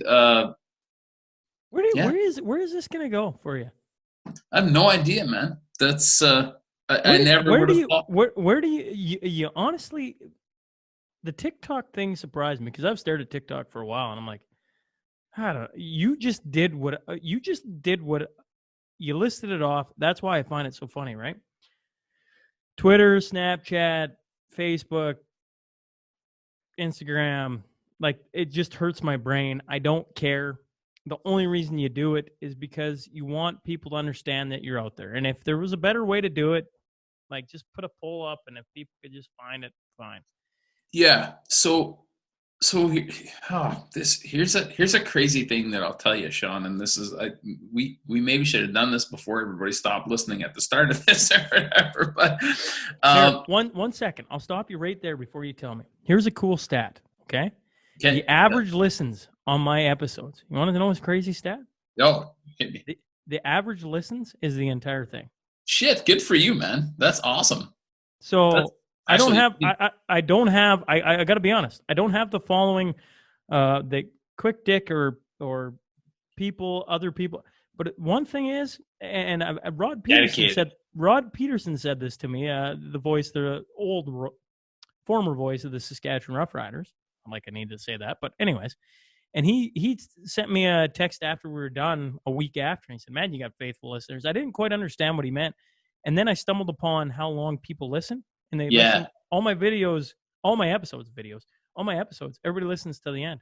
I'm like, that's awesome. That's really cool. Fantastic, man. Good for you. So when you say people are like, they turned it off a long time ago, I'm interested to hear what you say. And I personally believe people are listening. I guarantee they're listening. That's great. I sure didn't say that to discredit you or anything like that. Get quick dick out of here, folks. Quick dick, quit being a dick. Quick dick, you dick. But I get I watch my view durations kind of thing or whatever, and I usually fall about 3 minutes short kind of thing or whatever. Which story of my life, I'm used to that anyway, so it doesn't matter. But the really, really crazy thing is like people just want to be able to put stuff out and get subscribers and followers and views. And for some reason, that's something that people want really bad and long for, especially younger people, which I get.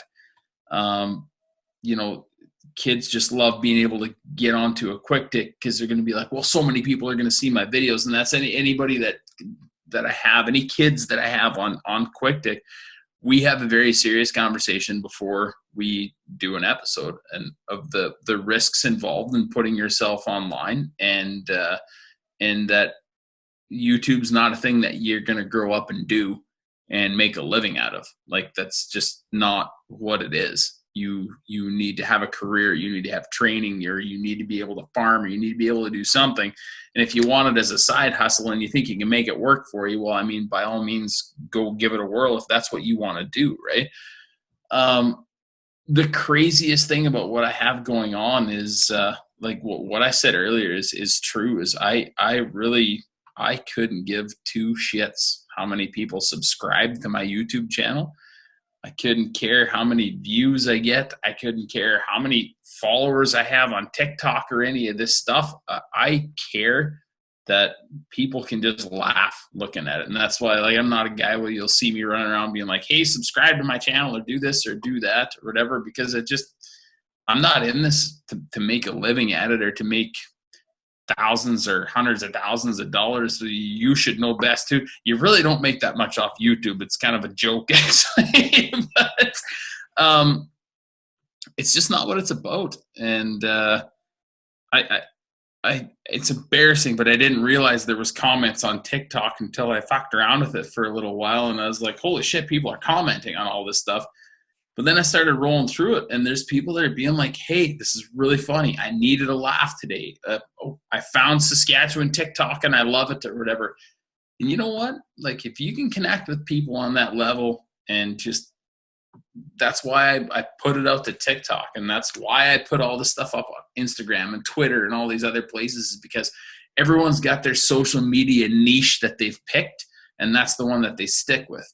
So if you just stick within YouTube, well, then only the people that follow you on YouTube are going to find it. And if a few people share it, then it'll kind of get out there. But if you can push your stuff out there, I push my stuff out there on these platforms to spread laughter. That's my end game goal, because I want people to laugh, because laughter is so important in your life. So that's why I do it. And when I had a whole bunch of people like, you got to get on TikTok, you got to get on TikTok, you got to do this. And it's like, I don't want anything to do with TikTok. I still don't understand how to work it.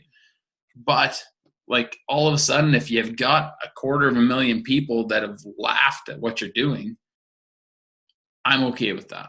And I'll put it out there, and it takes me another 10 minutes because the internet's shitty around here, and you upload it there or whatever. You know what I mean? I'm just not in this for the cash. And when you ask, like, where's it going? I don't know. I'm going to try and keep doing what I'm doing, and I'm going to try and keep people laughing, and I'm going to try and keep making people proud to be from a small town, or laugh at small town life and be like, that's okay. And then every now and then I'm going to make sure people know what the fuck's going on with this country that they might not know. And that's, yeah. Where it's going, I guess, is a question that I really can't answer, because I never expected it to get here in the first place in any way, shape, or form. Everything's happened completely unintentionally, and here we are. I really don't have an answer for where it's going. You know what I like about that answer, though, is there's social media is, there's so many people out there that have read the books. You were talking about kids wanting to get likes, and if they go on you, they and whatever. Mm-hmm. And I remember in the first time we were on, you're like, oh, hopefully some of my fans like follow you, and I was like, yeah, sure, whatever. I share your sentiment in saying, like, I don't know if I was really, that's why I started this. I didn't start it. I started because I was always interested in talking to people and wanted to be on radio, and somehow this kind of just opened itself, and away we go. Mm-hmm. But so many people right now have read the book that says every person is amazing. You got to say they're amazing, and you got to say it over and over again, and you got to highlight this, and you got to do this, and if you post at this time and you post at that time and you do this and you do that, I'm like, man, that's tiring. I'm gonna hate that by like month 2. And if I got to do that, I might as well just quit right now, because I'm like, that isn't what I want to do. And when I watch you and listen to you, what I love about it is that you're very genuine, just in the fact of what you talk about. And I mean, obviously, there's going to be some bloopers, and you're going to have to redo things. But what you're talking about is not, I don't know, it's very unique. And there's something to be said about watching what you do.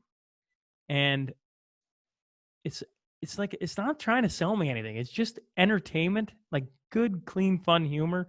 And I know my mother, and by sounds of it, all accounts, your mother hates the swearing, but I think a little bit of swearing adds in just cherry on the top. Yeah, it does, man. Yeah. And it's just the best. And it's the best.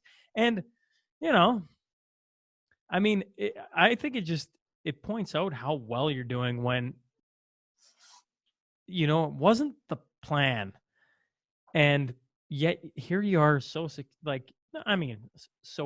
I don't even know what the hell that word means, but from my standpoint, I watch it, I'm just like, yeah, that's cool. Like, it's really cool to watch.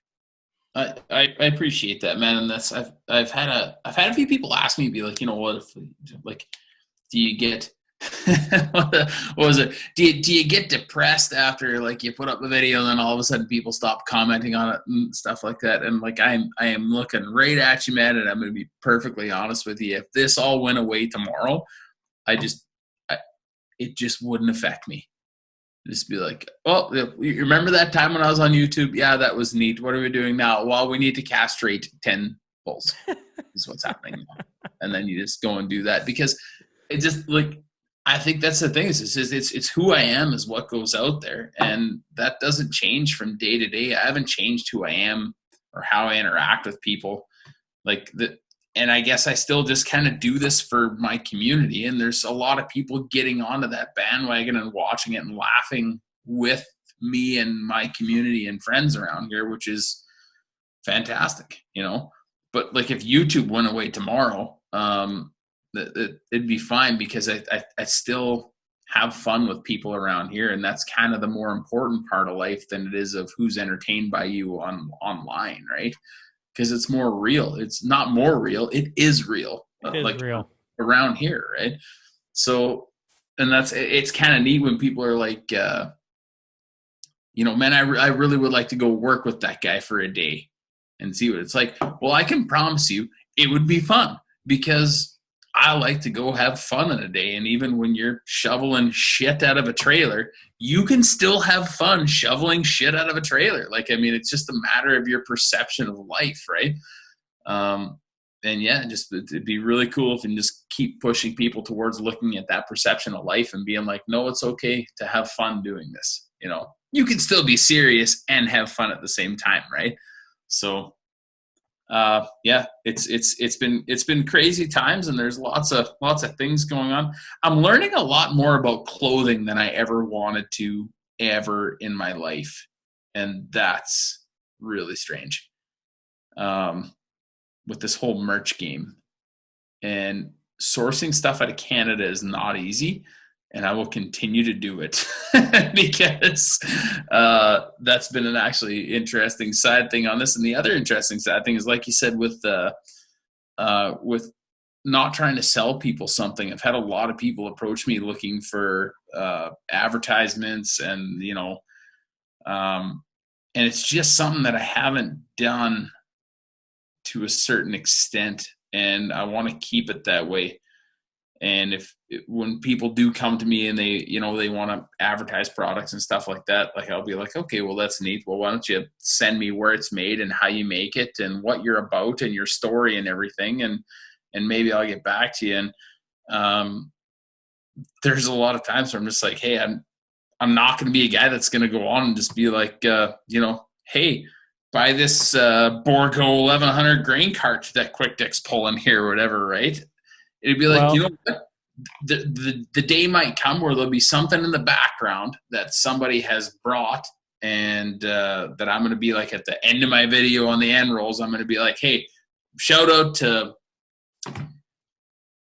Versatile for this tractor that we got, or whatever kind of thing, or whatever, you know what I mean? But it'll never be something that's just like, it's like you're watching a sales channel. You're going to laugh and you're going to enjoy it. And if I can incorporate that into what you're seeing and being exposed to, okay, I'll help out a manufacturer in Canada or something like that or whatever. But man, I don't want to put one of those things down and be like, you will never, ever, ever see this. But I want people to feel genuinely engaged about something honest when they watch Quick Dick, and not it just be some kind of corporate ad roll that people seem to tune into. I'm not into that. I want people to enjoy what they watch. I want them to be able to relate to it, and I want them to be able to laugh. If I can accomplish that and still have a product placement or two in there, I mean, yeah, sure, of course I'm going to do it. But hopefully that's a guarantee I can keep to my fan base, is to be like, you will enjoy what you watch, and never will you feel like you're watching a fucking infomercial. You know what I mean?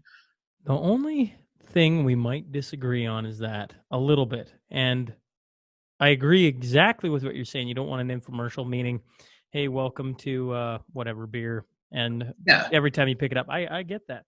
I do take advertisements at the start. And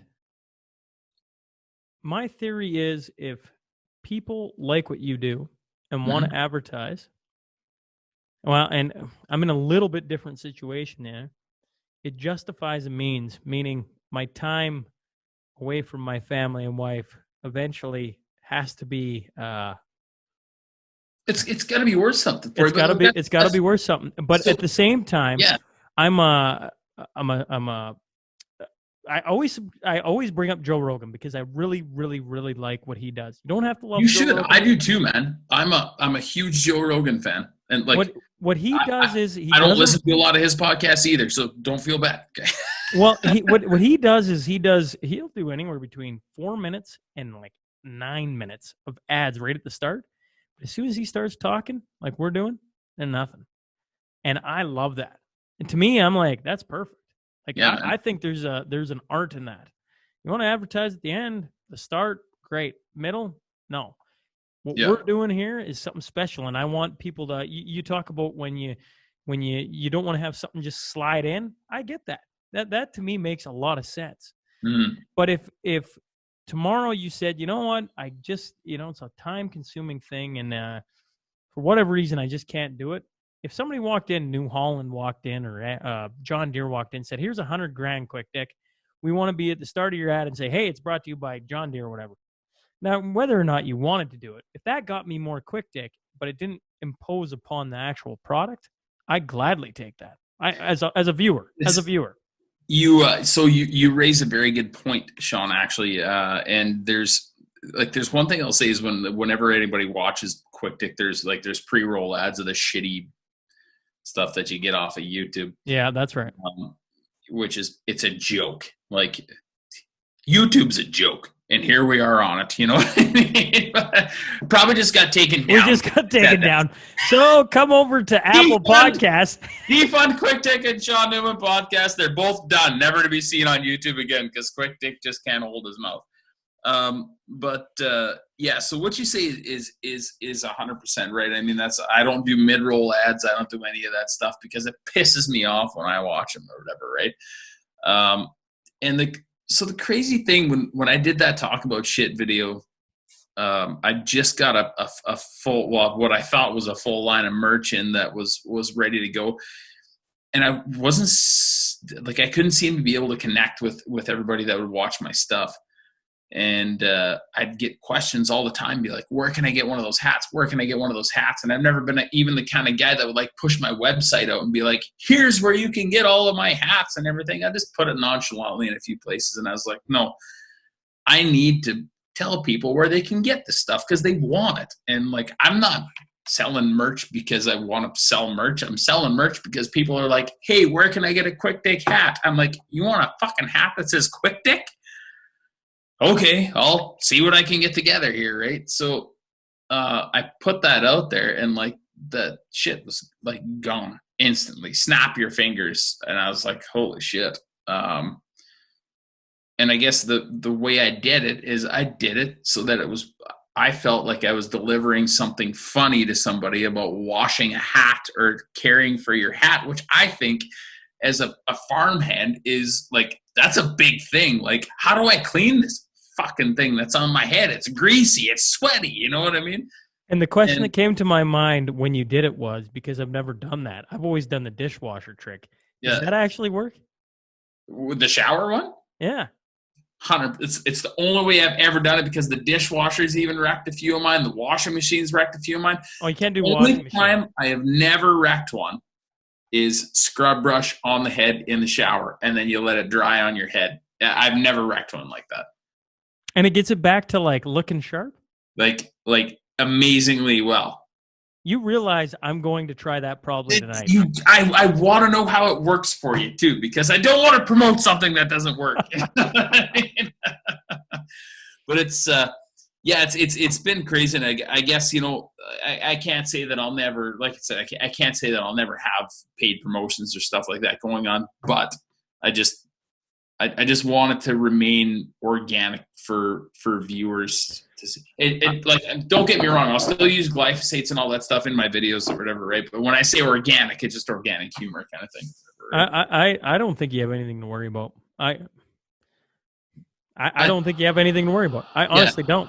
I don't either. And what you said, and like it's really cool about what you said about people that follow you and listen to your podcast and everything, listen start to finish kind of thing. And that's where we were talking about earlier about me, chiming in and just saying fuck and cheers in the screen or whatever kind of thing.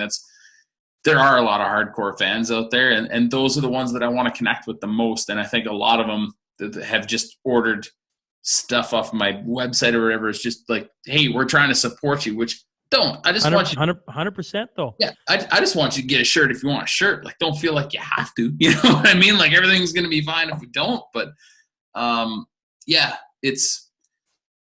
I guess I don't want to dance into that area where all of a sudden you're like, people are pissed off that you're trying to push too much stuff. And I mean, I just never let it come to that kind of thing. But every now and then, if you got a, some tractor or something in the background kind of thing, you're just like, well, I mean, so be it or whatever. And as long as you can keep it funny and light, I think it's okay, right?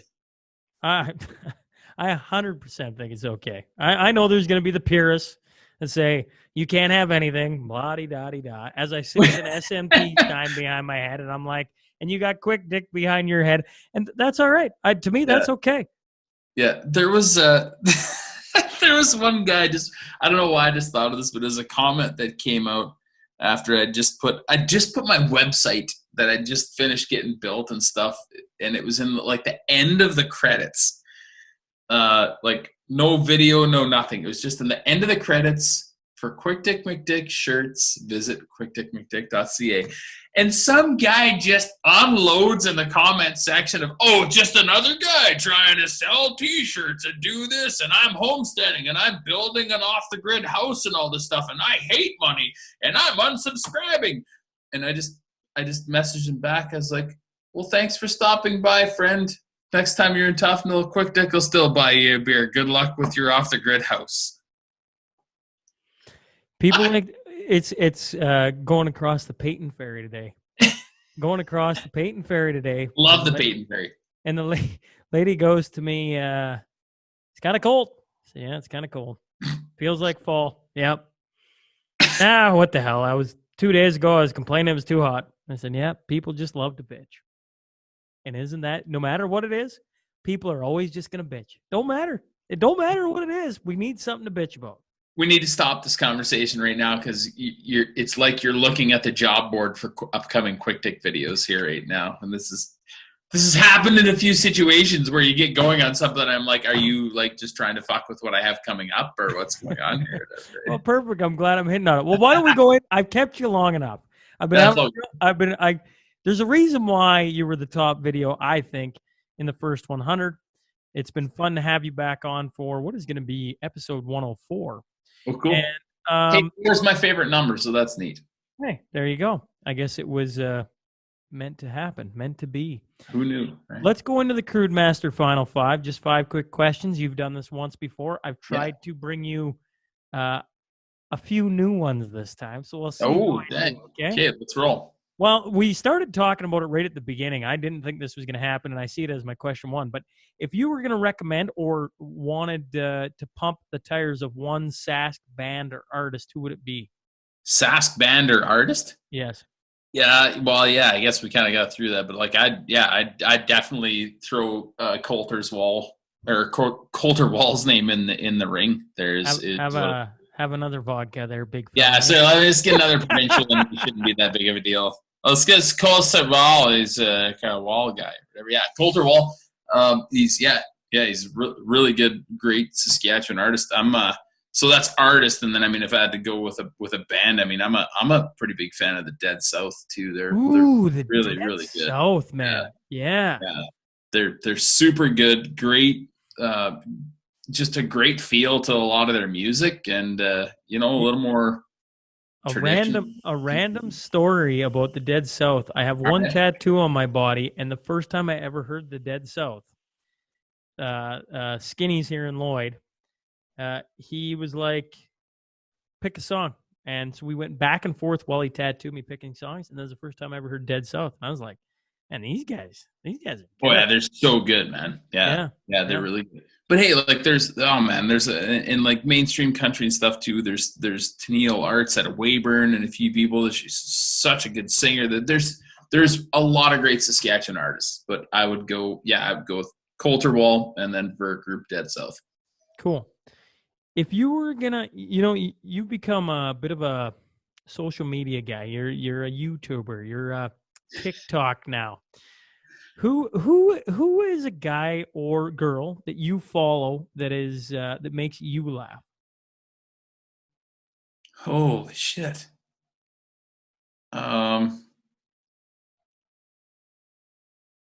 You are exposing me as one of the shittiest YouTubers on planet Earth right now. Because I really don't watch a lot of YouTube, man. Well, it doesn't have to be YouTube. It could be Twitter. It could be I don't know. Hell, there's enough social media Twitter? out there. Yeah, absolutely. It doesn't have to be YouTube. Oh, okay. Twitter actually makes it a little bit easier. Because I don't know why, for some reason, I just kind of pay attention to my Twitter more than anything. But I think I've learned how to work it the best, kind of thing. Does it have to be Saskatchewan? No, God no. Okay, so there's a guy that runs an account that's called at 222 minutes, and he's like a parody account of 22 minutes. Okay. And like, there's a lot of good follows on Twitter, but that guy has got to be the funniest guy that I follow on Twitter. Yes, I know who I'm following next. It's at 222 minutes, and we even got in a little beat each other's brows kind of a thing going on or whatever. And the guy's just hilarious, and he's fast, and it's really good. And he even bashes the 22 minutes account all the time, and he's got some stuff. And there's one that he'd put up about being 2 in the pink, 1 in the rink here a little while ago that I was in tears laughing at what he'd put up. But the guy's funny. If you want a funny follow on Twitter, because 9 times out of 10 is a toxic follow on Twitter. At 222 minutes. 222, not 22. 222. The guy's hilarious. You name all your vehicles. The Yes, next vehicle, I assume you have some vehicle names floating in your brain. The next vehicle you get, do you have one? Well, you got Old Blue, you got Wrinkles. So there's Old Ball, there's Wrinkly Ball, there's Blue Ball. Then we got Morty, then we got Rolly. Right. Woody is BMA's logging truck there. Greenie's his 1993 Dodge, that's kind of a cheap name, but it's what he went with. And I mean, I can't really grind his gears too much on that. I don't know. I feel like I want to take something in the direction of crotchless underwear kind of thing with the next vehicle, but I'm not sure how I'm going to be able to incorporate it. But we'll see what goes on, because it's just, I feel like there might be an old quad being acquired shortly. I've been trying to get a hold of a big red trike kind of thing to be able to haul around in the back of Morty in the summertime, but they're getting hard to find something that's in decent shape. If anyone out there is watching that's got one for sale, hit me up. I'll look forward to what you name it. Yeah, because big reds are pretty badass, and if you're dealing with big red and crotchless panties, there's the options are endless. Let's just say that. So we'll see what comes down the pipe here. If Quick Dick was a wrestler, who would be your tag team partner? Oh, man. Geez, that's a good question. I would probably go with...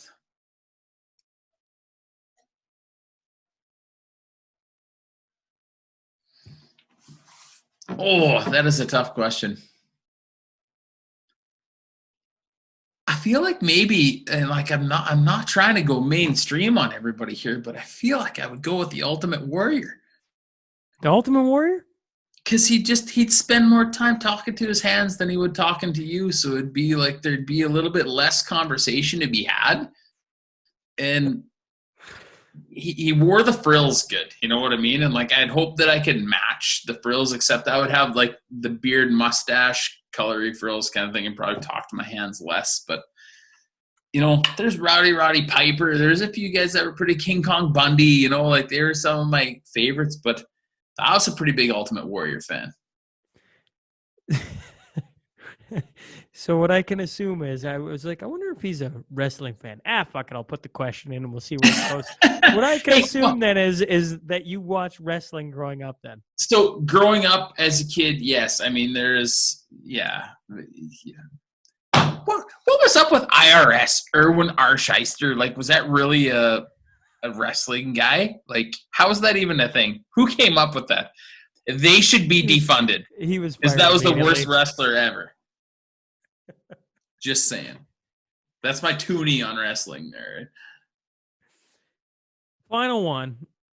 I don't know if it's a cheesy one or not, but what's your favorite farm activity? You do all the jobs. What's the one that you look forward to the most? Yeah, haying for sure. Haying's my favorite, and start to finish it, and not just because I did it like lots as a adolescent kind of thing. I spent a lot of time on a custom haying crew. There's so many things I love about haying. So there's number one is that it's a progressive thing that you can really see happen. With combining, it's kind of the same thing where, it's almost like cutting grass or whatever, where you cut it and you see it's all cut and then you pick it all up and you chop it or you bale it or haul your bales away. Biggest thing I love about haying is that it's a progressive thing where you can see the progress that you're making on a day-to-day kind of thing. And the fact that when you're doing it, you're like, I know that what I'm doing right now is going to feed live animals throughout the winter and get them through the winter to the time when the grass comes back again kind of thing. So, with crops, you're feeding humans kind of thing, but I don't know why, but it's just, I'm just so charged up by being like, hey, this is how the cattle are going to stay alive this winter. This is how the horses are going to stay alive this winter. And I'm the one doing it for them and going to keep them going kind of thing. Right. And there's a science to the dryness of it and your leaf loss and a whole bunch of different things. And I just love it. Plus you get to truck, you get to haul hay. Does this sound terrible? But I just get charged up. I love haying season. It's my favorite time of year. I love the smell of it. I just love everything about it. You're a complete and utter nerd. I really am. Yeah. I'm a haying nerd. Yeah. Well, thanks for hopping on again for round 2. And actually, if people are still listening, this is actually round 3 because the first time this moron forgot to record it. See, whoops. I wasn't going to bring that up. So get on you, man. Yeah. That's a little known fact. If they're still listening, here's a bonus feature. We recorded episode 1, but I forgot to click record.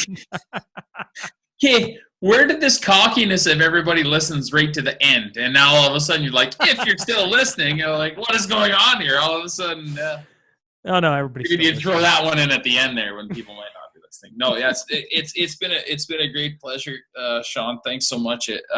Man, I just really like being on your podcast here. Really easy to talk to, and your area there and this Saskatchewan crossing with Alberta area kind of thing it's a really important area to me because I love Alberta too. Man, I've spent a lot of great time in Alberta, and it's just been a real pleasure to be on with you, and thanks for having me, man. Anytime.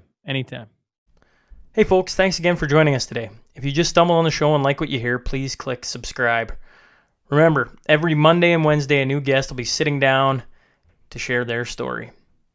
The Sean Newman Podcast is available for free on Apple, Spotify, YouTube, and wherever else you find your podcast fix. Until next time.